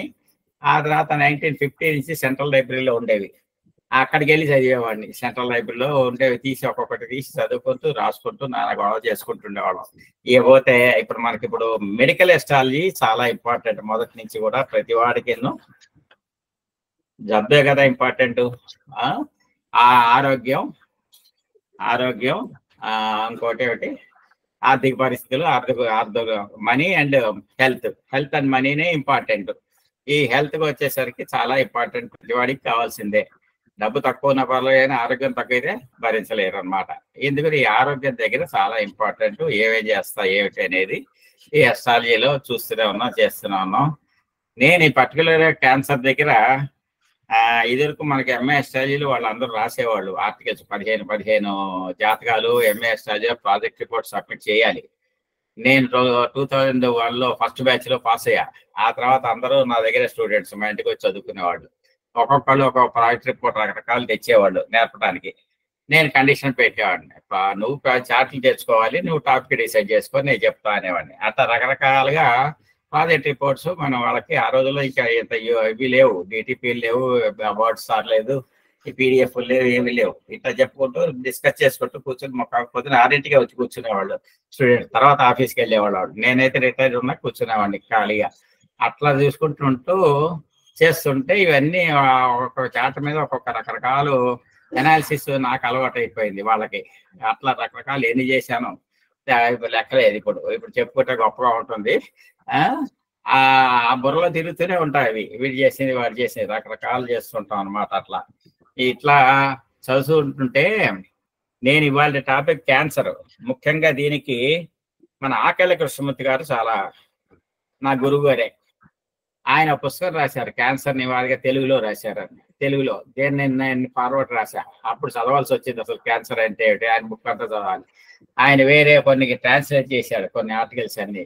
చరక్ గారిది ట్రాన్స్లేట్ చేశారు, కేఎస్ చరక్, అన్నీ చేశారు. అప్పుడే నేను చదవాల్సి వచ్చింది మెడికల్ ఎస్ట్రాలజీ గురించి, అది గురించి. ఆయన నా గురువు గారు, మెడికల్ ఎస్ట్రాలజీ చెప్పాలని ఇప్పుడు వచ్చినట్లే. పొద్దున ఫోన్ చేశాడు ఆయన, పొద్దున చేసి కంగ్రెస్ చెప్పాడు. ఇది చూసి ఆయన అక్కడి నుంచి చేశాడు. అందులో బాగా అవి చదువుకుంటూ వస్తే ఇప్పుడు ఈ మధ్య ఏమైందంటే, ఈ మధ్య ఇందులో చేరా. ఈ మరణాలు మట్టి చేరలా. ఎక్కడంటే 2001 నుంచి నేను తెలుగు యూనివర్సిటీతో టచ్లో ఉన్నా, అన్నీ ఉన్నా. నా ఉద్యోగం నాకు ఉండేది వేరే. బ్యాంకులో చేసా, బయటకు వచ్చాను, కోఆపరేటివ్ బ్యాంకులో చేశాను, ఇన్సూరెన్స్ కంపెనీలో చేశాను. ఈ లిస్ట్ చాలా ఉంది చెప్పడానికి. ఎంబీఏ కాలేజీలో చేశాను, ఇన్సూరెన్స్ కంపెనీ, ఇవన్నీ చాలా చేశా. ఇన్సూరెన్స్ ఎస్ట్రాలజీ హంగేరీ ఫార్మ్ కి చేశా. ఒక ఎస్ట్రాలజీ మీద మంత్లీ ఫోర్కాస్ట్ ఇచ్చేవాళ్ళు వాళ్ళకి, బర్త్ టైం బట్టి. ఇంగ్లీష్ సైన్స్ అన్నమాట. వాళ్ళకి ఇచ్చారు. 2-3 ఏళ్ళు నన్ను పోషించారు వాళ్ళు. ఆల్మోస్ట్ 2-3 ఏళ్ళు ప్రతి నెల 10,000 ఇచ్చేవాళ్ళు. ఇక్కడే కూర్చునేవాడిని. ఇక్కడ బేగంపేటలో వాళ్ళ ఆఫీస్ ఉండేది. వాళ్ళు ఎవరికి తెలియదు, గుమ్మనగా కూర్చునేవాళ్ళం అంతే. ఆయన వచ్చేవాళ్ళు చేసేవాళ్ళు, వాళ్ళే నన్ను పోషించారు నిజానికి. అట్లా చదువుకునేవాళ్ళు. ఓ సిస్టమ్ ఇచ్చేసారు నాకు అప్పుడు. ఆ సిస్టమ్స్ వచ్చి ఇచ్చేసి ఒక వెబ్సైట్ పెట్టేసి అది చేసి నేను రాసిన ఆర్టికల్స్ వాళ్ళు ట్రాన్స్లేట్ చేసి మిగతా భాషలో వేసుకునేవాళ్ళు. ఆ రకంగా వెస్టర్న్ ఎస్ట్రాలజీ మీద చాలా మంత్లీ ఫోర్కాస్ట్ అవి రాశాను. నేనే రాసి ఎవ్రీ మంత్ పంపించేవాడిని. వాళ్ళు రాసేటప్పుడు ఇందులో తమాషా ఉంటుంది. వెస్టర్న్ ఎస్ట్రాలజీలో monthly forecast date of birth రాయాలంటే నేను నువ్వు రాసింది బాగుందయ్యా, అడాల్సెన్స్ పెద్దవాళ్ళకి రాసావు, చిన్నపిల్లలకి రాయాలి, అడాల్సెన్స్ అన్నారు. అంటే ఇప్పుడు ఏజ్ అడాల్సెంట్ అంటే ఎడ్యుకేషన్ లో ప్రారంభించే ఏజ్, అది ఏ హెల్త్ మార్పు వచ్చే ఏజ్ అనమాట. అడాల్సెంట్ అంటే లైఫ్ బిగినింగ్ అనమాట, టర్నింగ్ పాయింట్స్. వీళ్ళకి విడిగా రాయమంటాడు. అప్పుడు ప్రతి డేట్ ఆఫ్ బర్త్ మన జనవరి పుట్టిన వాళ్ళకి ఆ డేట్లో ఉన్నాయి కదా, సన్సైన్ డేట్లో 2 సెక్షన్స్ రాయాల్సి వచ్చేది. నేను దానికోసం నేను చదువుకోవాల్సి వచ్చేది. యాక్చువల్గా వెస్ట్రన్ పుస్తకాలన్నీ చదివాను. వాడు నాకు ఇంటర్నెట్ ఇచ్చేవాడు, కొన్ని పుస్తకాలు నేను కొనేవాడిని, అది ఇది అన్నీ చదివాను అనమాట. లైబ్రరీ కూడా వాడు ప్రొవైడ్ చేశాడు. హంగేరీ, అప్పుడు iso.tv అనేవాళ్ళు, ఇప్పుడు వేరే పేర్లు పెట్టారు వాటికి. వాడు చేసినాక ఏమైందంటే వాడు హంగేరీ డాలర్ క్రైసిస్ వచ్చింది. బిజినెస్ పీపుల్ కదా, హంగేరీ డాలర్ క్రైసిస్ రాగానే ఇండియన్ యూనిట్ మూసేశాడు వాడు. అంతకుముందు వాడు అన్ని నన్ను వేరే పర్సనల్ జాతకాలు కూడా అడిగేవాడు, పంపించేవాడిని, చేసేవాడిని, అంతా చేసేవాడిని. ఒక తమాషా ఏంటంటే రాజశేఖర రెడ్డి ఎలక్షన్కి వెళ్తుంటే ఏమవుతాడు చెప్పమన్నాడు. ఏమవుతాడంటే ఆయన గెలుస్తాడు, కానీ 2 September turmoil in the state అని రాశా. స్టేట్ లో ఉంది. పోయినాడు, ఆ 2 సెప్టెంబర్ పోయాడు. కానీ నాకు ఆయన పోతాడని రాయటం నాకు ఇష్టం లేదు. నిజంగా పోతాడని ఆయన ఊహించను, అసలు నిజంగా నెగిటివ్ ఊహించను, నా దుర్గుణం. వాళ్ళు ఏం చేశారు, అక్కడ క్లియరోవాన్సీలు ఉంటారు, భూబొమ్మలు, మనకి సోది చెప్పేవాళ్ళు, భూబొమ్మలు ఉంటారు క్లియరోవాన్సీలు అని. వాళ్ళు ఏం చెప్పారంటే వాళ్ళు ఫోటో చూసి చెప్తారు. రాజశేఖర రెడ్డి ఫోటో చేసి ఈ లైఫ్ అయిపోయింది, ఎలక్షన్ అడుగుతావేంటన్నారు. ఆ లైఫ్ అయిపోవటం 2 సెప్టెంబర్కి వచ్చింది. ఎలక్షన్ గెలిచాడు, కానీ 2 సెప్టెంబర్ నాడు పోయినాడు యాక్సిడెంట్ లో. అట్లా వాళ్ళు నాతో ఆర్టికల్స్ చాలా రాయించుకునేవాళ్ళు. ఎస్ట్రాలజీ మీద, వేదిక ఎస్ట్రాలజీ మీద, న్యూమరాలజీ మీద, కన్సల్ట్ వేదిక అనమాట, అన్ని రాయించుకుని ట్రాన్స్లేట్ చేసి మిగతా భాషలో పెట్టుకునేవాళ్ళు. రకరకాలు ఉండేది. నా మూలం అదనమాట ఎక్స్పీరియన్స్. ఆ టైంలో అన్నీ చదువుతుండేవాళ్ళం. అవి వదలవు నన్ను. వాడు నాకు మరి అన్ని ఉద్యోగాలు అయిపోయినా కనుక ఎవరు వస్తారు ఉద్యోగం వాడు ఇచ్చేవాడు. ఒక ఏసీ రూమ్ లో కూర్చోబెట్టేవాడు బేగంపేటలో పాస్పోర్ట్ ఆఫీస్ పక్కన. కూర్చునే వాళ్ళం పొద్దున్న 10ంటికి వెళ్తే సాయంత్రం 5 దాకా కూర్చుని ఇవన్నీ చదువుకుంటూ, అది కాక ఏం చేశాడు, స్టూడెంట్స్ ని పిలిచి ఎస్టాల్ చేసి ట్రైనింగ్ ఇమ్మన్నాడు. ఫ్రీ ట్రైనింగ్ పెట్టాడు. ఒక కాన్ఫరెన్స్ హాల్ ఇచ్చేసాడు. పవర్ పాయింట్ పెట్టేసేసి, ఆ రోజుల్లో పవర్ పాయింట్ మీద పెట్టేసేసి ఇచ్చేసేవాళ్ళం అనమాట. లెసన్ నేర్పేసాం. 30 మంది ఎస్టాల్ చేసి బిగినర్స్ కి నేర్పాం. ఇప్పటికీ వాళ్ళు ప్రాక్టీస్ చేసుకుంటున్నారు మన హైదరాబాద్ లో. వాళ్ళందరినీ వదిలేసాడు. వాడు వెళ్ళిపోయాడు. నా అంగిరెడ్డి అలా పోయింది అని చెప్పి అందరినీ ఇక్కడ వదిలేసాడు, వెళ్ళిపోయాడు అనమాట. అట్లా ఇన్ని రకాల అనుభవాలు వస్తుంటాయి. ఇవన్నీ ఎందుకు వచ్చాయి, నేను ఎప్పుడు పాకుల వల్ల వాడు ఆడికి చేయాలి పని, వీడికి పని చేయాలి, నాకు వీడి రావాలి వాటి రాని నాకు వస్తూ ఉంటాయి మన దగ్గరికి, అంతే. అవి వచ్చినప్పుడు నేను తీసుకున్నా, కాదనలేదు. ఎందుకో కాదనే లేని పరిస్థితిలో వస్తుంది నాకు. అవి తీసుకున్నాం అంటే అది తోసుకొస్తుంది అనమాట. అక్కడ నా కాన్షియస్ సబ్ కాన్షియస్ ఆత్మ లేదు, పాడు లేదు. అక్కడ అది చేయాల్సిందే. వాడు నాకు 25,000 ఆఫర్ చేస్తున్నాడు 2009లో. నేను స్టేట్ బ్యాంక్ నుంచి వచ్చేసిన వాడిని. వాడు చేస్తుంటే ఇంకా ఎందుకు కాదంటాను, టెంప్టేషన్ అది, అంతే. అట్లా చేసుకుంటూ వచ్చాం. ఇప్పుడు ఇంతకీ ఈ క్యాన్సర్ దగ్గరికి వచ్చేసరికి మన సబ్జెక్ట్కి, క్యాన్సర్ అనేది మామూలుగా డెడ్లీ డిసీజ్ అది అయిపోయింది. పాతకాలంలో ఆయుర్వేద పుస్తకాల్లో దాంట్లో చేసేవాళ్ళు క్యాన్సర్ అనేది. ఇప్పుడు వచ్చేసేసి మనకి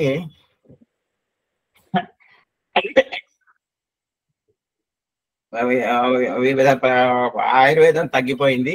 ఆయుర్వేదంలో మంచి స్టైల్ ఆఫ్ లివింగే ఇంపార్టెంట్ ఫస్ట్, తర్వాత రోగం సంగతి.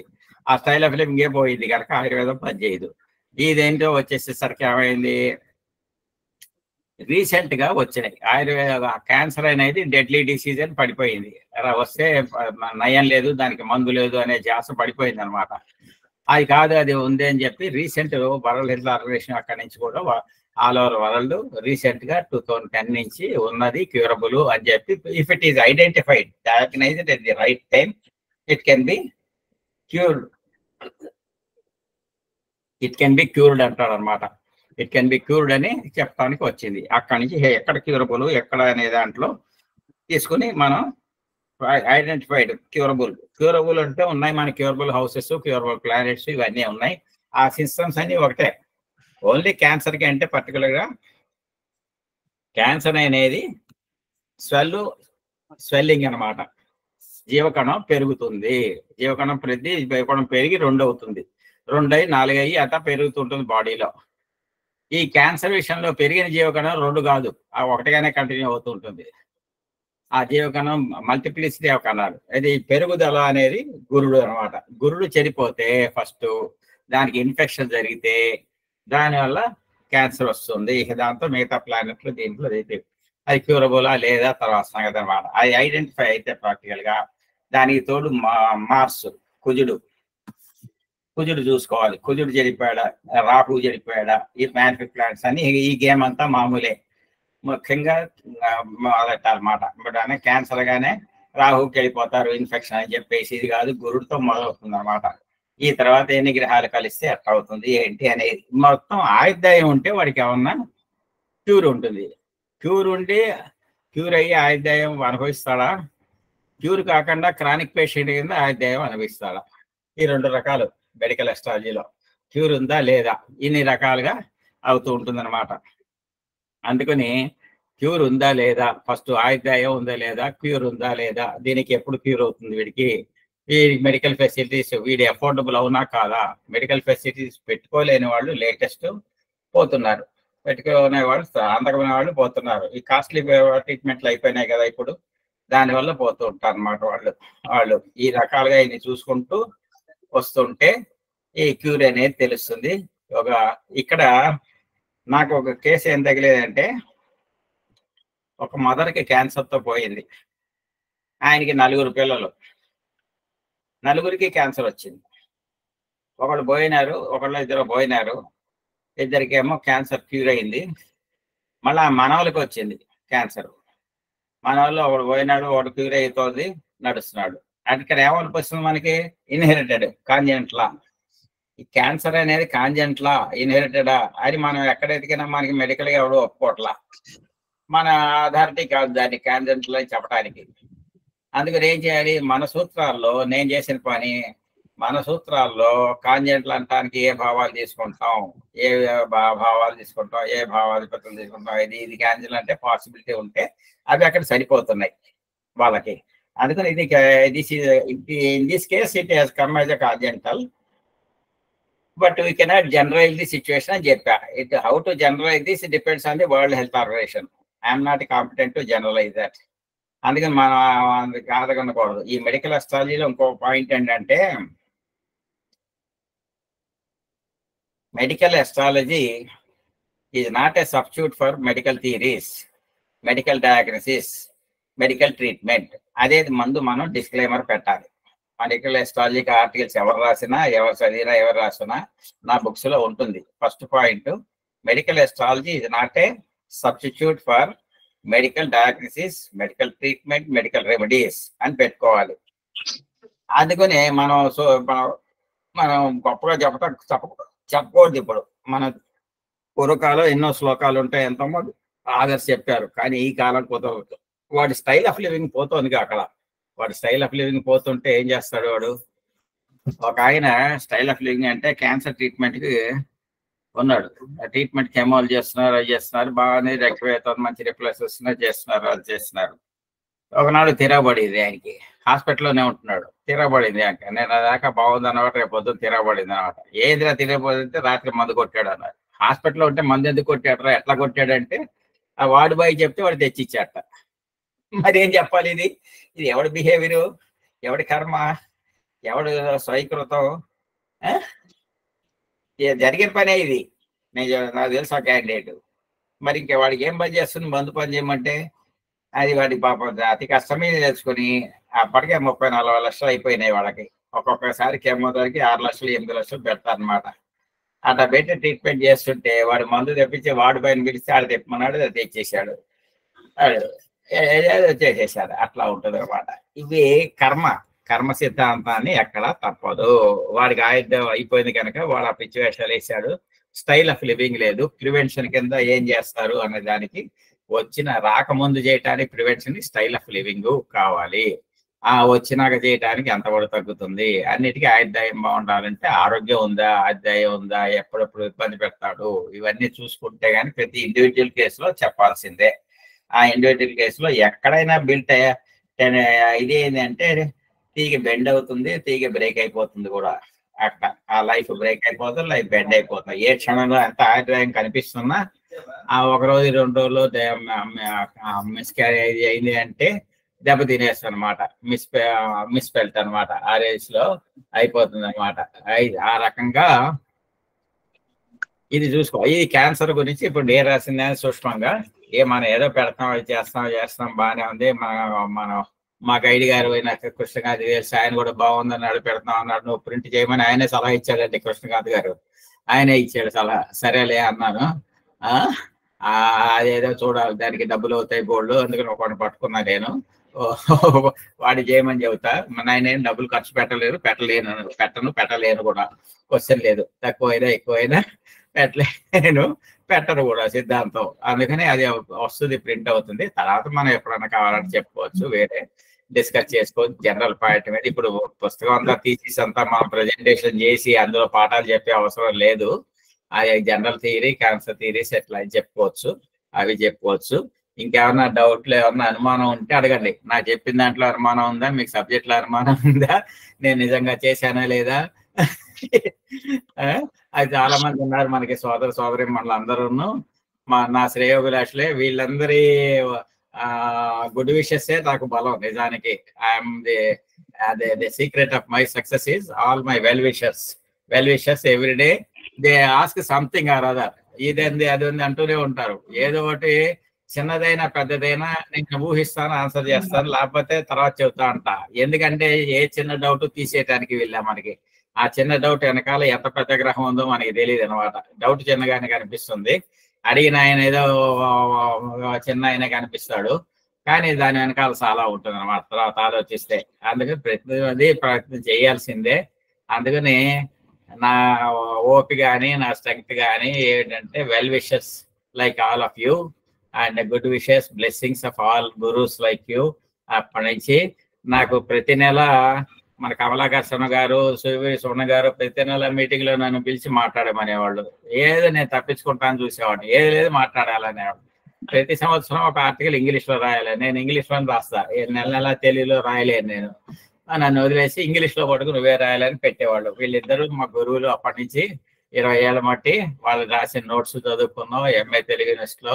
అట్లా అంత ముందు నుంచి నేను ఇంగ్లీష్ మీడియం అప్పుడు బాగా నా ఓన్ స్టడీ, సెల్ఫ్ స్టడీ అదంతా.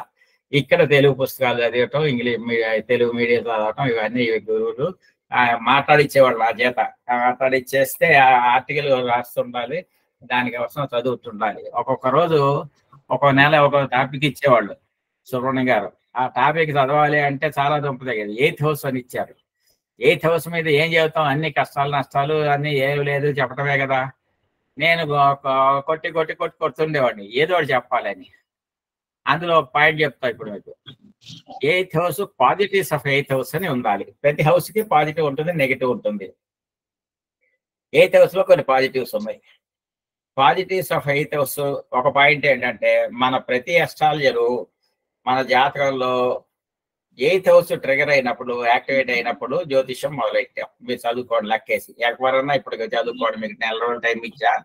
ఆ జ్యోతిష్యులు ఎప్పుడు మొదలెట్టారు మీరు జ్యోతిష స్టడీ, అప్పుడు మీ దశాభుక్తులు ఉన్న దానికి 8th హౌస్ కనెక్షన్ ఉందా చూసుకోండి. ఆ 8th హౌస్ యాక్టివిటీ నాడే చెప్తాడు. ఇది వెస్టర్న్ అస్ట్రాలజీలో చెప్పాడు ఎవడు, ఒక పెద్ద మనిషి, నోబెల్ ప్రైజ్ ఉన్న వాళ్ళందరూ కూడా చెప్పేసి చాలా మంచి ఆర్టికల్స్ ఉన్నాయి వెస్టర్న్ అస్ట్రాలజీలో. అందులో ఆడు చెప్పాడు అక్కడ. అట్లాగే 8th హౌస్ స్ట్రాంగ్ గా ఉంటే, అమితాబ్ బచ్చన్ జాతకం తీసుకున్నా నేను. 8th హౌస్ స్ట్రాంగ్ ఉండబట్టి ఇప్పటికీ వాడు 80 years అయినా, లివర్ 12% డ్యామేజ్ అయినా is acting, is hale and healthy, act చేస్తున్నాడు. మరి that is the secret of 8th house. అట్లాగే 8th house is for inheritance అంటాం, and mental reasoning. 8th house is for mental reasoning అనమాట. Mental cerebral capacity, mental capacity, cerebral system, ఆ reasoning అనమాట తెలుసు. ఈ reasoning ఏమవుతుంది, మీరు ఇద్దరిని తీసుకోండి. మన ముఖేష్ అంబానీ, వాడి తమ్ముడు అనిల్ అంబానీ ఉన్నారు కదా, తండ్రి ఒకటే కదా, పితృస్థానం ఒకటే ఇద్దరికి. ఒకటే అంటే జాతకాలు ఒకటి కాదు, పితృస్థానం పితృస్థానమే. ఇన్హెరిటెన్స్ ఇద్దరికి ఒకటే. ఆస్తులన్నీ సమంగా పంచుకున్నారు, 50-50. బిజినెస్ తెలివితేటలు ఎవరు పంచుకున్నారు, పెద్ద ఆయన పంచుకున్నాడు. బిజినెస్ తెలివితేట రాలా చిన్న ఆయనకి, అది చెప్పండి. ఈ మెంటల్ సెరిబ్రల్ సిస్టమ్ లో ఉన్న capacity, mental reasoning for 8th house, mental logic, reasoning.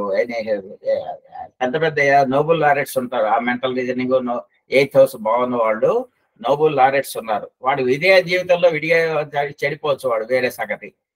మరి నోబెల్ ప్రైజ్ అయింది వాడికి మెంటల్ ఇంటెలిజెన్స్ మీద.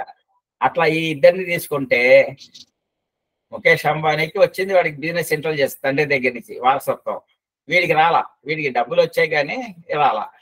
ఇట్లా తేడా వస్తుంది అన్నమాట. ఒకే హౌస్ భావాన్ని తీసుకొని వీడి 8th భావం, వాడు 8th భావం తీస్తే దీన్ని తేడాలు వస్తాయి. ఇది ఒకట్లా రీసెర్చ్ గా ఒక ఆర్టికల్ రాసే అప్పుడు చదివి పెట్టింది వేరే ఎవరో ఒక ఆయన రాయమంటే ఆర్టికల్ రాసా, ఆయన అంటూ పబ్లిష్ చేశా. వీళ్ళు అడిగినప్పుడు చదివి పెట్టా అంతే. అట్లా ఏదో అవకాశం వస్తుంది, ఇంకోళ్ళు ఎవరో ఎప్పుడో రాయమంటారు ఉంటుంది. ఈ మధ్యలో రకరకాలు నేను ఆన్లైన్ ఫోన్లో చాలా చెప్పా. ఆన్లైన్ ఫోన్లో కౌన్సిలింగ్ వాళ్ళు డబ్బులు కడతారు, ఆ మినిట్ 5 నిమిషాలని 10 నిమిషాలని అయినాక మూసేస్తారు. మన యాస్ట్రో విజన్ వాళ్ళు కూడా కొన్నాళ్ళు చేశారు అది. అంతకుముందే యాస్ట్రో క్యాంప్ చేశా నేను, యాస్ట్రో సేజింగ్ చేశా, 2-3 సార్లు చేసుకొచ్చా. అంతకుముందు కూడా చేసేవాళ్ళు. ఇవన్నీ కూడా పొద్దున్న సాయంత్రం ఏదో పనులు ఉండేవి. కాలక్షేపం టైం పాస్ అవటానికి ఫస్ట్ చేస్తా. దాంతోపాటు ఏదో వస్తూనే ఉంటుంది పారితోషికం, అది కాదనలేము, కాదనకూడదు. ఆ తర్వాత ఇది ఈ రకంగా నన్ను they are keeping me alive, life to the age అనమాట. ఏదో యాక్టివ్ గా పెడుతూనే ఉంటాయి అనమాట. ఇన్ని ఆలోచించినాక సాయంత్రానికి ఇది కాకపోతే అది అవుతుందిగా, అది కాకపోతే ఇది అవుతుందిగా అనే మైండ్ ఆగదు, తిరుగుతూనే ఉంటుంది, కరెంట్ పాస్ అవుతూనే ఉంటుంది అనమాట. ఇన్ని రకాలుగా ఇట్లా అవుతూ ఉంటుంది.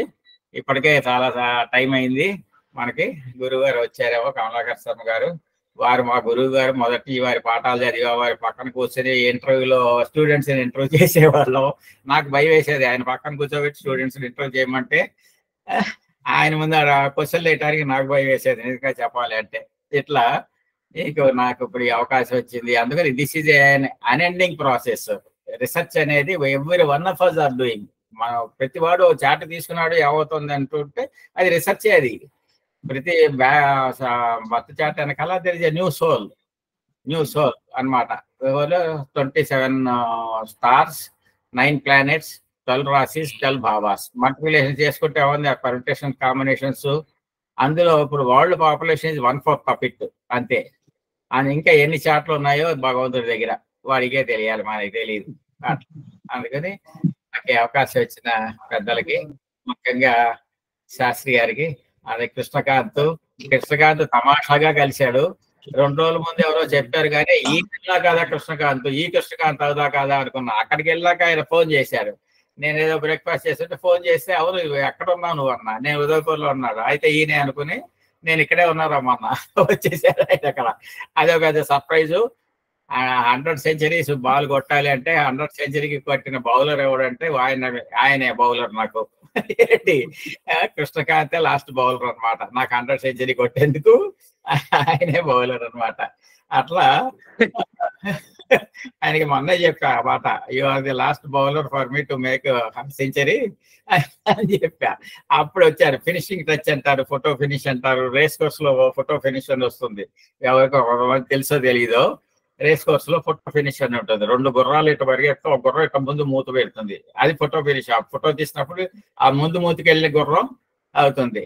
ఈ రేస్ కోర్స్ కి నేను కక్షా సిద్ధాంతం మీద అష్టవర్గంలో కక్షా సిద్ధాంతం పెట్టి పక్కన బర్త్ చార్ట్లు పెట్టుకుని 1 ఏడాది పనిచేసా. మరి మీకు చెప్పడానికి నేను చాలా చేశా దందాలు. ఏంటి 1 ఇయర్ చేశా. 1 ఇయర్ చేసి 6 నెలలు అయినాక వాళ్ళకి విసిగెత్తింది నాకు. సాయంత్రం రేస్ అవగానే 5:30 కూర్చొని రేపు పొద్దున్న లిస్ట్ వచ్చింది ఇవ్వండి అని చెప్తారు. రాత్రి 12 దాకా వదలరు. మళ్ళీ ఏదో చెప్పి పంపిస్తే మళ్ళీ సాయంత్రం అది వాళ్ళ ప్రెషర్ తట్టుకోలేక, ఈ రేసులు కాదా, గుర్రం కాదు, నీకు దశ బాగుంటే ఏ గుర్రం గెలిచినా నీకు వస్తుంది, నీ జాతకం చూపించనేవాడిని. ఈ జాతకం ప్రకారం ఏం చేశాను, నువ్వు ఈ బలానా టైంలో టికెట్ కొను. నేను ఇదివరకు నెంబర్లు చెప్పేవాడిని. ఇప్పుడు నెంబర్ చెప్పాను, నీ ఇష్టం వచ్చిన నెంబర్ తీసుకో, బలానా టైంలో కొను అనేవాడిని. ఒకడు ఆ టైం దాటించుకున్నాడు. నా దగ్గర సాయంత్రం వచ్చి, సార్ మీరు ఆ టైం తర్వాత కొన్నా నేను, నాకు వచ్చిందండి 10,000 అన్నాడు. క్యాష్ తీసుకున్నావా అన్న. టికెట్ ఫ్రెండ్ దగ్గర ఉందండి అన్నాడు. వీడు తీసుకోవాలి. ఆ రోజు మొన్నాడు వచ్చాడు, తీసుకున్నావా అన్న. ఫ్రెండ్ టికెట్ పోయిందండి అన్నాడు. వాడు నేను చెప్పిన టైంలో కొనలే వాడు ఆ టికెట్. అది ఇట్లా ఏడాది పాటు వాడంతా జాక్పాట్లు కాల్చి తెలిసి హార్స్ రేసింగ్ అంతా తెలుసు నాకు. అట్లా ఉండేది అనమాట. ఈ రకరకాల టర్ఫ్ న్యూమరాలజీలో అవి చేసి ఇవి చేసి స్పెక్యులేషన్, స్టాక్ మార్కెట్. మేము stock market consultants state bank లో పనిచేసినప్పుడు మాకు దళాల్ స్ట్రీట్ ఇవన్నీ కూడా ఇచ్చారు, ట్రైనింగ్ ఇచ్చారు. అక్కడక్కడ 15 రోజులు క్యాపిటల్ మార్కెట్ అక్కడ ఇచ్చారు. మేము పనిచేసినప్పుడు కూడా స్టాక్ మార్కెట్ కౌన్సిలింగ్ అవి ఇవి ఎస్ట్రాలజీ అదే పాఠాలు ఇవన్నీ కూడా చెప్తూనే ఉన్నాం. ఇక్కడ ముఖ్యంగా ఒకటే పాయింట్ చెప్పి ముగిస్తా. స్టాక్ మార్కెట్ లో అది పెరుగుతోంది తగ్గుతోంది అంటున్నారు. అది పెరిగితే తగ్గితే ఏంటి, మనకేంటి, మన ఒంట్లో మన ఇంటికి ఏమొస్తుంది, అది ఇంపార్టెంట్. వాన కురుస్తోంది, మన పొలంలో కురిసిందా లేదా, మన బావి కురిసిందా లేదా, అది ఇంపార్టెంట్. కానీ అక్కడేదో స్టాక్ మార్కెట్ రేటు పెరిగింది రేటు తగ్గింది అంటే సరిపోతుందా? ఇంకో పాయింట్ ఏంటి, ఎవ్రీడే స్టాక్ మార్కెట్ లో there are gainers and losers. Gainers ఉంటారు, లూజర్స్ ఉంటారు. మన కోరిక ఏంటి, ప్రతిరోజు గెయినర్స్ లో ఉండాలి. మన క్లయింట్ ప్రతిరోజు గెయినర్స్ లో ఉండాలి. అది జరుగుతుందా? అది జరగాలంటే ఏం చేయాలి? అందుకని వాడు అక్కడ స్టాక్ మార్కెట్ భూమ్స్ అవన్నీ ఇచ్చే దానికే గ్రహాలు చెబుతున్నాం. స్టాక్ మార్కెట్ ఇండెక్స్ చెప్తాం, మన ఇండివిజువల్ స్టాక్స్ ఇండెక్స్ కి చెబుతాం, వీడి జాతకానికి చెబుతాం. అది మండేన్ అనమాట. స్టాక్ మార్కెట్ ఇండెక్స్ ఇవన్నీ కూడా మండేన్. ఇండివిజువల్ జాతకం వచ్చేసరికి వీడి గత ఏంటి చూసుకోవాలి. వీడు ఎప్పుడు ఇన్వెస్ట్ చేశాడు, ఆ ఇన్వెస్ట్ చేసిన దాని మీద రిటర్న్స్ వీడికి వస్తాయా రావా, సరిపడి వస్తాయా, కనీసం బ్యాంక్ వడ్డీ మాత్రం వస్తాయా, లేకపోతే పెట్టింది పోతుందేమో అసలు లాక్కోవాల్సి వస్తుందా, ఇవి స్టాక్ మార్కెట్ మీద అనాలిసిస్ అనమాట. స్టాక్ మార్కెట్ మీద రాయాలి, చేయాలి. అవి కూడా కొన్నాళ్ళు అయినాక మానేసా. వర్క్ ప్రెషర్ వచ్చేస్తుంది వాళ్ళకి, గంటకి కూర్చుంటారు, మన ఎత్తిని కూర్చుంటారు. తప్పులు చెప్పకూడదు మనం, అందుకని అది వదిలేది వాళ్ళ ఫీల్డ్. అందుకని ఈ వేషాలన్నీ చాలా ఉన్నాయి. ఒక క్యాన్సరే కాదు, ఇవాళ మీరు క్యాన్సర్ చూస్తున్నారు అంతే. ఇవాళ క్యాన్సర్ ఒకటే కాదు, చాలా కళలు ఉన్నాయి జ్యోతిష్యంలో. అది మనం నిబరంగా చేయాలి. అది రైట్ సార్. చాలా థ్యాంక్స్. చాలా ధన్యవాదాలు సార్. మొత్తానికి ఈ రోజు మీరు జ్యోతిష్ శాస్త్రానికి చేసిన సేవ మా అందరికి తెలిసి వచ్చింది. చాలా చాలా ధన్యవాదాలు సార్. సేవ చేయలేదు, అవి చేసిన సేవ కాదు, కానీ మీరు మీ వ్యాపకంలో ఉన్నదే ఒక పెద్ద సేవ అయిపోయింది. Planets are keeping me in live. That's all. Planets are keeping me in live show. That is the point. మన ఏం లేదు, అతనికి మనం. చాలా ధన్యవాదాలు సార్. చాలా చాలా ధన్యవాదాలు. ఇప్పుడు ఉన్న మిత్రులందరికీ చెప్తున్నాను, మీరు పూర్తి పాఠం వినండి. మళ్ళీ రికార్డు వచ్చిన తర్వాత గురువు గారిది పూర్తిగా వినండి. చాలా విషయాలు వచ్చాయి దీంట్లో. అసలు ఈ రోజు కార్యక్రమంలో ఇన్ని విషయాలు వస్తాయని నేను కూడా ఊహించలేదు. చాలా వచ్చాయి. జ్యోతిర్వాణి చాలా పవర్ఫుల్ గా ఉంది ఈ రోజు. చాలా చాలా ధన్యవాదాలు సార్.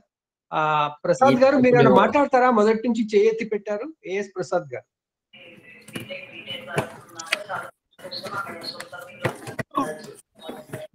ముందుగా సిఎస్ రావు గురువు గారికి నా పాదాభివందనాలు చేసుకుంటున్నాను, సమర్పించుకుంటున్నాను.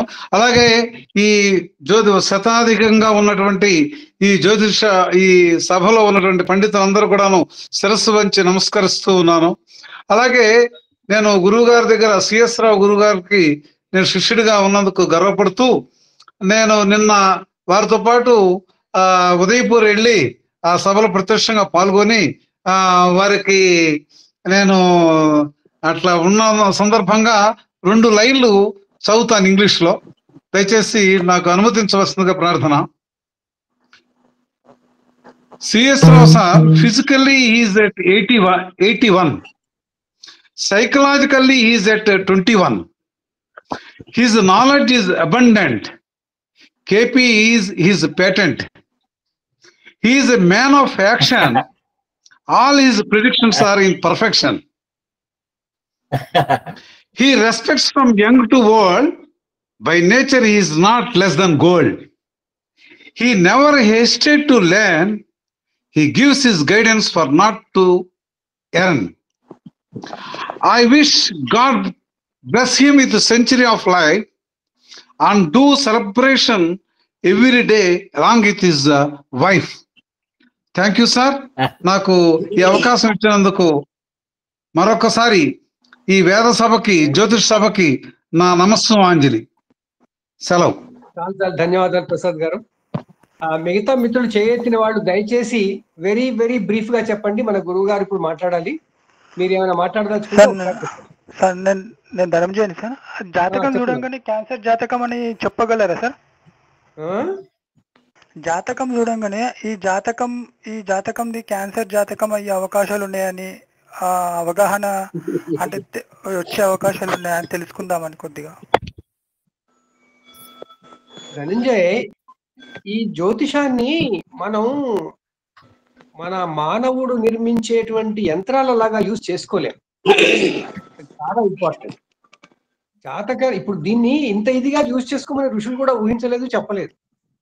వాడి ప్రారంధం, వాడికి ఆ రోగం రాబోతుంటే రాకూడదు చేయడం కోసం వాడు మన దగ్గరికి వస్తే ఆ టైంకి మనం చూసి ఏమైనా చెప్తామేమో, కానీ ఇది టెస్టింగ్ చేయకూడదు. ఎప్పుడైనా ఈ శాస్త్రాన్ని టెస్టింగ్ చేయకూడదు.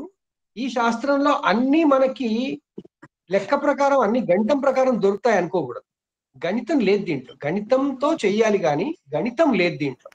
అందువల్ల ఆ సమయానికి, ఎందుకంటే అన్ని జాతకాల్లో అవే గ్రహాలు ఉంటాయి, అన్ని జాతకాల్లో అవే భావాలు ఉంటాయి, అన్ని జాతకాల్లో అవే రాసులు ఉంటాయి, అవే నక్షత్రాలు ఉంటాయి. మనకి అది క్యాన్సర్ వస్తుందా రాబోతుందా ఇలాంటివి చెప్పాలి అంటే ఆ క్యాన్సరే రావచ్చు, ఇంకేదైనా ఉండొచ్చు, మనకు తెలియదు కదా. మ్యాలిఫిక్ అనేది ఉంటుంది. ఆ మ్యాలిఫిక్ క్యాన్సర్ ఎలా చెప్తాం మనం? అది కేవలం సందర్భం వచ్చినప్పుడు. అది జ్యోతిర్వైద్యం మనం చదువుకున్నాం కదా. జ్యోతిర్వైద్యం మెడికల్ అస్ట్రాలజీలో మళ్ళీ రోగం రాకముందే నిర్ధారణ చేసుకోవడానికి ఒక అనుమానం అంతే. వస్తే రావచ్చు, దీనికోసం పరిహారం చేసుకోమని చెప్తాము. అంతేగాని మనం ఇది ఇలా ఇదమిద్ధంగా ఈ జాతకం పట్టుకొని ఇంట్లో క్యాన్సర్ వస్తుంది రాదు ఇలాంటిది మనం చెప్పలేం. సో అలాంటిది ఏమీ ఉండదు. ఇంకా మిత్రులు నేనండి. నమస్కారం. చెప్పమ్మా. గురువు గారు సాంబశివరావు గారు, హరి ఉమాకాంతరావు గారు, హార్దిక శుభాకాంక్షలు. ఇద్దరికి ఈ వయసులో ఎంతో ఇన్స్పిరేషన్. నాకు ఆత్మీయ గురువు గారు సాంబశివరావు గారు. ఎందుకంటే ఆత్మీయ అని ఎందుకన్నానంటే ఆయన నా పిహెచ్డికి ఆయన ఎగ్జామినర్. నా థీసిస్ మీరు సీనియర్ మాకు పిహెచ్డిలో. లేదండి, మీరు నేను తర్వాత ఎప్పుడో నాకు వాళ్ళు ఇచ్చేటప్పుడు ఆఖరి అంతా అయిపోయిన తర్వాత ఆ ఎగ్జామినేషన్ డిపార్ట్మెంట్ లో ఆయన చెప్పారు, మీకు కావాలంటే మీకు ఎగ్జామినేషన్ ఎవరెవరికి పంపించామో వాళ్ళు రాసిన ఇవి కూడా మెటీరియల్ మీకు ఇస్తామంటే, అయ్యో తప్పకుండా, ఎందుకంటే నాకు గైడెన్స్ లాగా పనికొస్తుంది ఫ్యూచర్ కి అని చెప్పేసి నేను తీసుకున్నాను. ఎంత ఇన్స్పైరింగ్ గా రాశారంటే, ఎంతో కన్స్ట్రక్టివ్ క్రిటిసిజం అంటే చాలా అద్భుతంగా ఉంది. చాలా సంతోషపడ్డాను నేను. దాన్ని ఎప్పుడు నేను ఫాలో అవుతూనే ఉంటాను. పాదాభివందనాలు సార్. వారు మనకి జ్యోతిర్వాణికి ఆది గురువులు ఎప్పుడైనా. మాలతి గారు 200 జాతకాలు అనలైజ్ చేశారు. అవన్నీ చదవాల్సి వచ్చింది, నేను చదివి చేయాల్సి వచ్చింది. అంటే నేను నేర్చుకున్నాను. అక్కడ గురువే, అది ఆ పుస్తకం గురువే అది అక్కడికి. అట్లా నమస్కారం సార్, చాలా ధన్యవాదాలు. నాకు సుబ్రహ్మణ్యం గారు, మా గైడ్ గారు, నా బ్యాక్ బోన్ కమలాకర్ శర్మ గారు, నాకు టాపిక్ సెలక్షన్ దగ్గర నుంచి వెనకాలండి ఇలా ప్రొసీడ్ అవ్వాలని చెప్పేసి నన్ను అన్ని విధాలా గైడ్ చేస్తారు కమలాకర్ శర్మ గారికి. మనం ముందుకు వెళ్దాం, ఎందుకంటే సమయం లేదు. గురుగారు ఏమి మాట్లాడలేదు ఇంతవరకు. గురుగారితో మాట్లాడుకుందాం, మా గురుగారి మాటలు విందాం మనం. మిత్రులందరూ మన్నించాలి, అభినందన వాడి నడుస్తోంది, కానీ గురువుగారు ఇప్పుడే వచ్చారు కాబట్టి, గురువుగారు ఏం టైం లేకుండా ఉంది కాబట్టి వారిని తమ అభినందన వాడి వినిపించవలసిందిగా కోరుతున్నాను. ఉమాకాంత్ గారు కాస్త టైం వారికి ఎక్కువ లేక ముందు వెళ్ళిపోయారు. గురుగారు ఇద్దరివి కూడా మళ్ళీ వినాలండి, ఒకసారి మీరు అరేంజ్ చేయండి. ప్రత్యేకంగా వారిని పెట్టుకుందాం మళ్ళీ. ఏదే టాపిక్ బట్టి పెడదాం, ఏదన్నా ఒక టాపిక్ బేస్డ్ ఎంతసేపు చేద్దాం సార్, తప్పకుండా చేద్దాం. ఓకే, మరి గురుగారు సాంబశివరావు గారికి నా నమస్కారం. నమస్కారం శ్రీనివాసరావు గారు. శుభాకాంక్షలు. నమస్కారం. కమలాకర్ శర్మ గారికి, సోమనాథ్ శాస్త్రి గారి అందరికీ నా నమస్కారాలు. ధన్యవాదాలు. ధన్యవాదాలు. Okay sir. గురుగారు కమలాకర్ శర్మ గారు. యో దైవ సవితాస్మాకం ధియో ధర్మాదిగోచరాః ప్రేరయేత్ తస్యేద్ భర్గః తద్వరేణ్యముపాస్మహే. శ్రీ గురుభ్యో నమః. శ్రీమాత్రే నమః. ముందుగా నిన్నటి సమాచారం తెలిసిన వెంటనే అత్యంత ఆనందం కలిగినటువంటిది. చాలా ఆలస్యంగా వచ్చినటువంటిది. అసలు వారికి గౌరవ డాక్టరేట్స్ 2-3 రావాల్సినటువంటి అవసరం ఉంది. ఇప్పటికే గౌరవ డాక్టరేట్లు వాటి ప్రయత్నం చేసి కాదు, అంటే సాధారణంగా కొంతమందికి థీసిస్ సమర్పిస్తే వచ్చేటటువంటి డాక్టరేట్స్ ఉంటాయి, కాకుండా ఆయా రంగంలో విశిష్ట కృషి చేసినటువంటి వాళ్ళకి ఇచ్చేటటువంటి డాక్టరేట్స్ కొన్ని ఉంటాయి. దాన్ని గౌరవ డాక్టరేట్స్ అంటాం. ఆ విశిష్ట కృషి చేసినటువంటి వ్యక్తులకు హోదాలోకి వారు ఎప్పుడూ చేరిపోయారు. కొంచెం ఆలస్యంగా ఏదో ఒక సబ్జెక్ట్ మీద వారు తాత్కాలికంగా ఒక సబ్జెక్ట్ మీద వారు తీసుకున్నారు, అంతవరకే. సిఎస్ రావు గారి గురించి నాకైతే 2020 నుంచి 2000 సంవత్సరం నుంచి దాదాపుగా నాకు వారు తెలుసు. ఇప్పటిదాకా వైదిక పద్ధతుల్లో ఆ రోజుల లోపల అందరూ కూడా తలా ఒక మార్గాల్లో వెళుతుంటున్నప్పుడు వైదిక పద్ధతి అనేటటువంటిది దాంట్లో స్పష్టంగా ఇది ఇంతే, ఇట్లా ఉండాలి, ఇట్లా చూడాలి అంటూ అప్పుడే తాజాగా బ్యాంక్ నుంచి బయటకు వచ్చినట్టున్నారు. ఆ సందర్భం నుంచి ఇప్పటిదాకా కూడా అటు కేపీని ఇటు వైదిక పద్ధతిని కూడా పరిపూర్ణంగా పోషించుకుంటూ సమాజానికి అనవసరమైనటువంటి విషయాలలో ప్రచారం చేయకుండా అవసరమైనటువంటి భావాన్ని ప్రచారం చేసుకుంటూ, నిజానికి ఒక్కొక్క ఇన్స్ట్రుమెంట్కి ఒక్కో పని ఉంటుంది. ఆ పని వల్ల జరిగేటటువంటిది ఏమిటంటే, తన లోపల ఉండేటటువంటి ఏ అజ్ఞానమో, ఏ అంధకారమో, ఏ చికాకో అవన్నీ తొలగించుకుంటూ ఒక జ్యోతిని వెలిగించుకుంటూ వెళ్ళిపోవడం అనేది ప్రతి జీవికి ఒక పని ఉంటుంది. మనకు జ్యోతిషం అనేటువంటి ఒక పని ఉంది. ఆ కార్యక్రమంలో నిమగ్నమైతూ ఉండేటట్టయితే మన ఆయుష్ పెరుగుతుంది. మన ఆయుష్ పెరగడానికి కారణం ఏంటంటే మైండ్ ఖాళీగా ఉంచకుండా. ఎక్కడ పెంచుతున్నాం అంటే సమస్యలు, బాధలు, ఒత్తిళ్లు, చికాకులు ఇక్కడ పెట్టట్లే.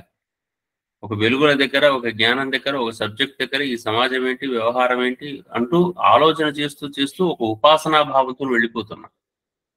ఉపాసన అనగానే దైవమే కాదు, ఉన్నత శక్తికి సంబంధించిన ఏ భావన వైపు మన మనస్సును అధికంగా కేంద్రీకరించేటట్టయితే దాన్ని ఉపాసనే అనాలి, ఆసనం. అటువంటి సందర్భాల లోపల మనకు సిఎస్ రావు గారు ఇన్ని రోజుల నుంచి వారు చెప్తున్నటువంటి అన్ని అంశాలు వినేటట్టయితే ఖాళీ అనేటటువంటిది మనసుకు ఏర్పడితే మరణం అండి. ఖాళీ మనసుకు ఏర్పడకూడదు. చాలా మంది ఒక వయసు రాగానే నాకు ఎంత చేత కావట్లేదు అనుకుంటూ కూర్చుంటారు. మీకు ఏది శారీరకంగా చేత కాకపోవచ్చు, జ్యోతిషపరంగమైనటువంటి చర్చలు చేసుకుంటూ కూర్చోండి. 60 ఏళ్ల వరకు ఉద్యోగాలు చేస్తారు కదా, 60 ఏళ్ల తర్వాత కూర్చొని చేసే పని. నలుగురు 4 మంచి మాటలు చెప్పండి, పూర్వకర్మ దోషాలు తొలుగుతాయి కనీసం. వారు పెద్ద ఆదర్శం మనకి ఇవాళ. అట్లాగే వారు ఉమాకాంత్ గారు కూడా ఆదర్శం మనకు కనిపించేటటువంటి వారు. పమిడి గంటం వారు ఖాళీగా కూర్చో ఏదో ఒకటి రాస్తానంటారు. పెద్దవాళ్ళు ఆకెళ్ళ కృష్ణమూర్తి గారు ఇప్పటికీ రాస్తున్నారు నా దగ్గర, ఇంకా కూడా పేజీ ముందు మాట రాసి వాళ్ళ రాయాలి. అంటే అనారోగ్యాలు శరీరానికి ఉన్నప్పటికీ కూడా మనసును ఎక్కడో ఓ దగ్గర పరిపూర్ణమైన జ్యోతిష్యుల దగ్గర పెట్టేటటువంటి వాళ్ళు తప్పనిసరిగా వాళ్లకు జీవితం ఆనందకరంగా ఆత్మీయంగా ఉంటుంది. ఈ డాక్టరేట్ అనేటటువంటిది కేవలం ప్రస్తుతానికి తాత్కాలికంగా వారికి మనం అనుకునేటటువంటి భావాన్నే కానీ వారు ఎప్పుడో డాక్టరేట్, ఇప్పుడు కాదు, మేము చాలా ఏళ్ల క్రితం ఈ భావాన్ని అనుకున్నటువంటి వాళ్ళం. ఆ వెలుగు వాటిలో ఉంది. ఇంకోటి ఆ భాషాభి వ్యక్తీకరణ కూడా అటు ఆంగ్లంలో కానీ ఇటు ఆంధ్రంలో కానీ ఎటువైపు తీసుకొచ్చినప్పటికీ కూడా అద్భుతంగా వ్యక్తీకరిస్తారు. అదిగాక స్పష్టత సిఎస్ రావు గారిలో ఉండేటటువంటి విధానం ఏంటంటే ఒక మాట చెప్పేటట్టయితే ఏదో పైకి కిందికి దుంచుకొని పోయేటట్టుగా ఉండదు. ఇది ఇంతే అండి, ఈ వ్యవహారంలో ఇంతే, నా వర్క్ ఇట్లా జరిగింది, ఇక్కడ నాకు ఈ అనుభవం ఉంది, ఈ అనుభవం వరకు ఇంతకన్నా దాటి నేను వెళ్ళను, ఈ తర్వాత కనుక ఏమైనా మాట్లాడంటే దైవము ఉపాసన అటువైపు వెళ్తేనే ఇది సాధ్యం, నాకు ఇంతవరకే సాధ్యమైంది, నేను ఇంతవరకే చేయగలిగాను, ఇంత క్లియర్ గా చెప్తారు. అది ఇవాళ నేను కొత్తగా వినట్లేదు. 20 ఏళ్ల క్రితం కూడా ఇదే మాటలు విన్నాను. పక్కనే కూర్చునేవాళ్ళం ఇద్దరం కూర్చొని. చాలాసార్లు ఇంటర్వ్యూల్లో కూర్చుంటున్నప్పుడు కూడా లేదా వేదికల మీద కూర్చుంటున్నప్పుడు కూడా ఇంతే స్పష్టంగా మాట్లాడేవాడు. అందుకనే వారి మాట వీరిలాగానే మాట్లాడేవారు సుందరం గారు ఒకరు ఉండేవారు. ఆ సుందరం గారు కూడా ఇంతే స్పష్టంగా ఉండేవారు. నయే బాయ్ అని చెప్పేసి మాట్లాడేవాడు. అని ఎంతవరకు చెప్పగలగాలి అంతవరకు స్పష్టంగా చెప్పేసి ఆ తర్వాత మనకు అవసరం లేదు ఇది అనుకుంటూ కూర్చునేవాడు. అందుకని వీరందరూ మనకు పెద్ద ఆదర్శంగా నిలబడాలి. జ్యోతిర్వాణికి ఒక మార్గదర్శకులుగా, గౌరవ సలహాదారులుగా వీళ్ళందరూ కూడా మన వెంట ఉండాలని చెప్పేసి మనస్ఫూర్తిగా కోరుకుందాం. తొందరలో అంటే ఇటువంటి పదాలు ఈ క్షణానికి వాడకూడదు, కానీ తొందరలో మన దగ్గర జరగబోయేటటువంటి జ్యోతిర్వాణి ప్రత్యక్ష సమావేశంలో సిఎస్ రావు గారిని మనం ఘనంగా సన్మానించుకుందాం. అట్లాగే ఉమాకాంత్ గారు చేసినటువంటి పరిశోధన కూడా మనం మరొకసారి ప్రత్యేకంగా వింటూ వారిని కూడా ప్రత్యేకంగా సన్మానించుకుందాం. ఈ విధంగా కృషి చేసిన పెద్దలందరూ కూడా తర్వాత తరాలకు ఆదర్శంగా మారాలని చెప్పేసి మనస్ఫూర్తిగా కోరుకుంటూ, ఈ రోజు నిజానికి మళ్ళా పరిశోధన గురించి కాసేపు మాట్లాడాలి, ఇతర విషయాలు మాట్లాడాలి అనుకునేటట్టయితే సమయం వారి మాటలు వినటంలోనే ఆనందపడుతూ కూర్చున్నాను. వారి మాటలు చాలా సంతోషాన్ని ఇచ్చి చాలా విశేషాలు చెప్తున్నాయి.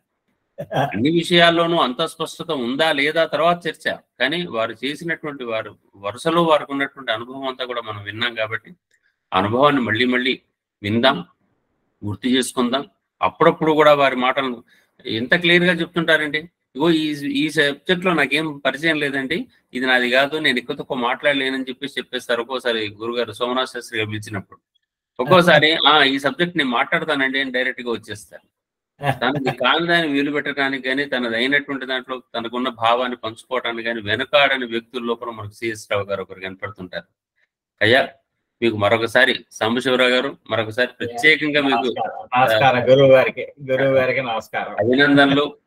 మీరు మా పక్షాన ఈ జ్యోతిర్వాణి పక్షాన నిలబడి ఇంతమంది గైడ్ చేస్తున్నందుకు మరొకసారి మీకు నమస్కారాలు తెలియజేసుకుంటూ జ్యోతిర్వాణి సభ్యులందరికీ కూడా మరొకసారి మనస్ఫూర్తిగా నమస్కారం, సెలవు, స్వస్తి. నమస్కారం గురుగారు. కృష్ణకాంత్ గారికి ప్రత్యేకంగా ధన్యవాదాలు. ఈరోజు ఉమాకాంత్ గారు మాట్లాడారు, గురువు గారు అప్పటికి తర్వాత వెళ్ళిపోయారు. గురుగారు వచ్చేటప్పటికి వారు కుజదోషము తర్వాత కాలసర్పయోగం లాంటి వాటి మీద ఉన్నటువంటి మిథ్యలు పోగొట్టడం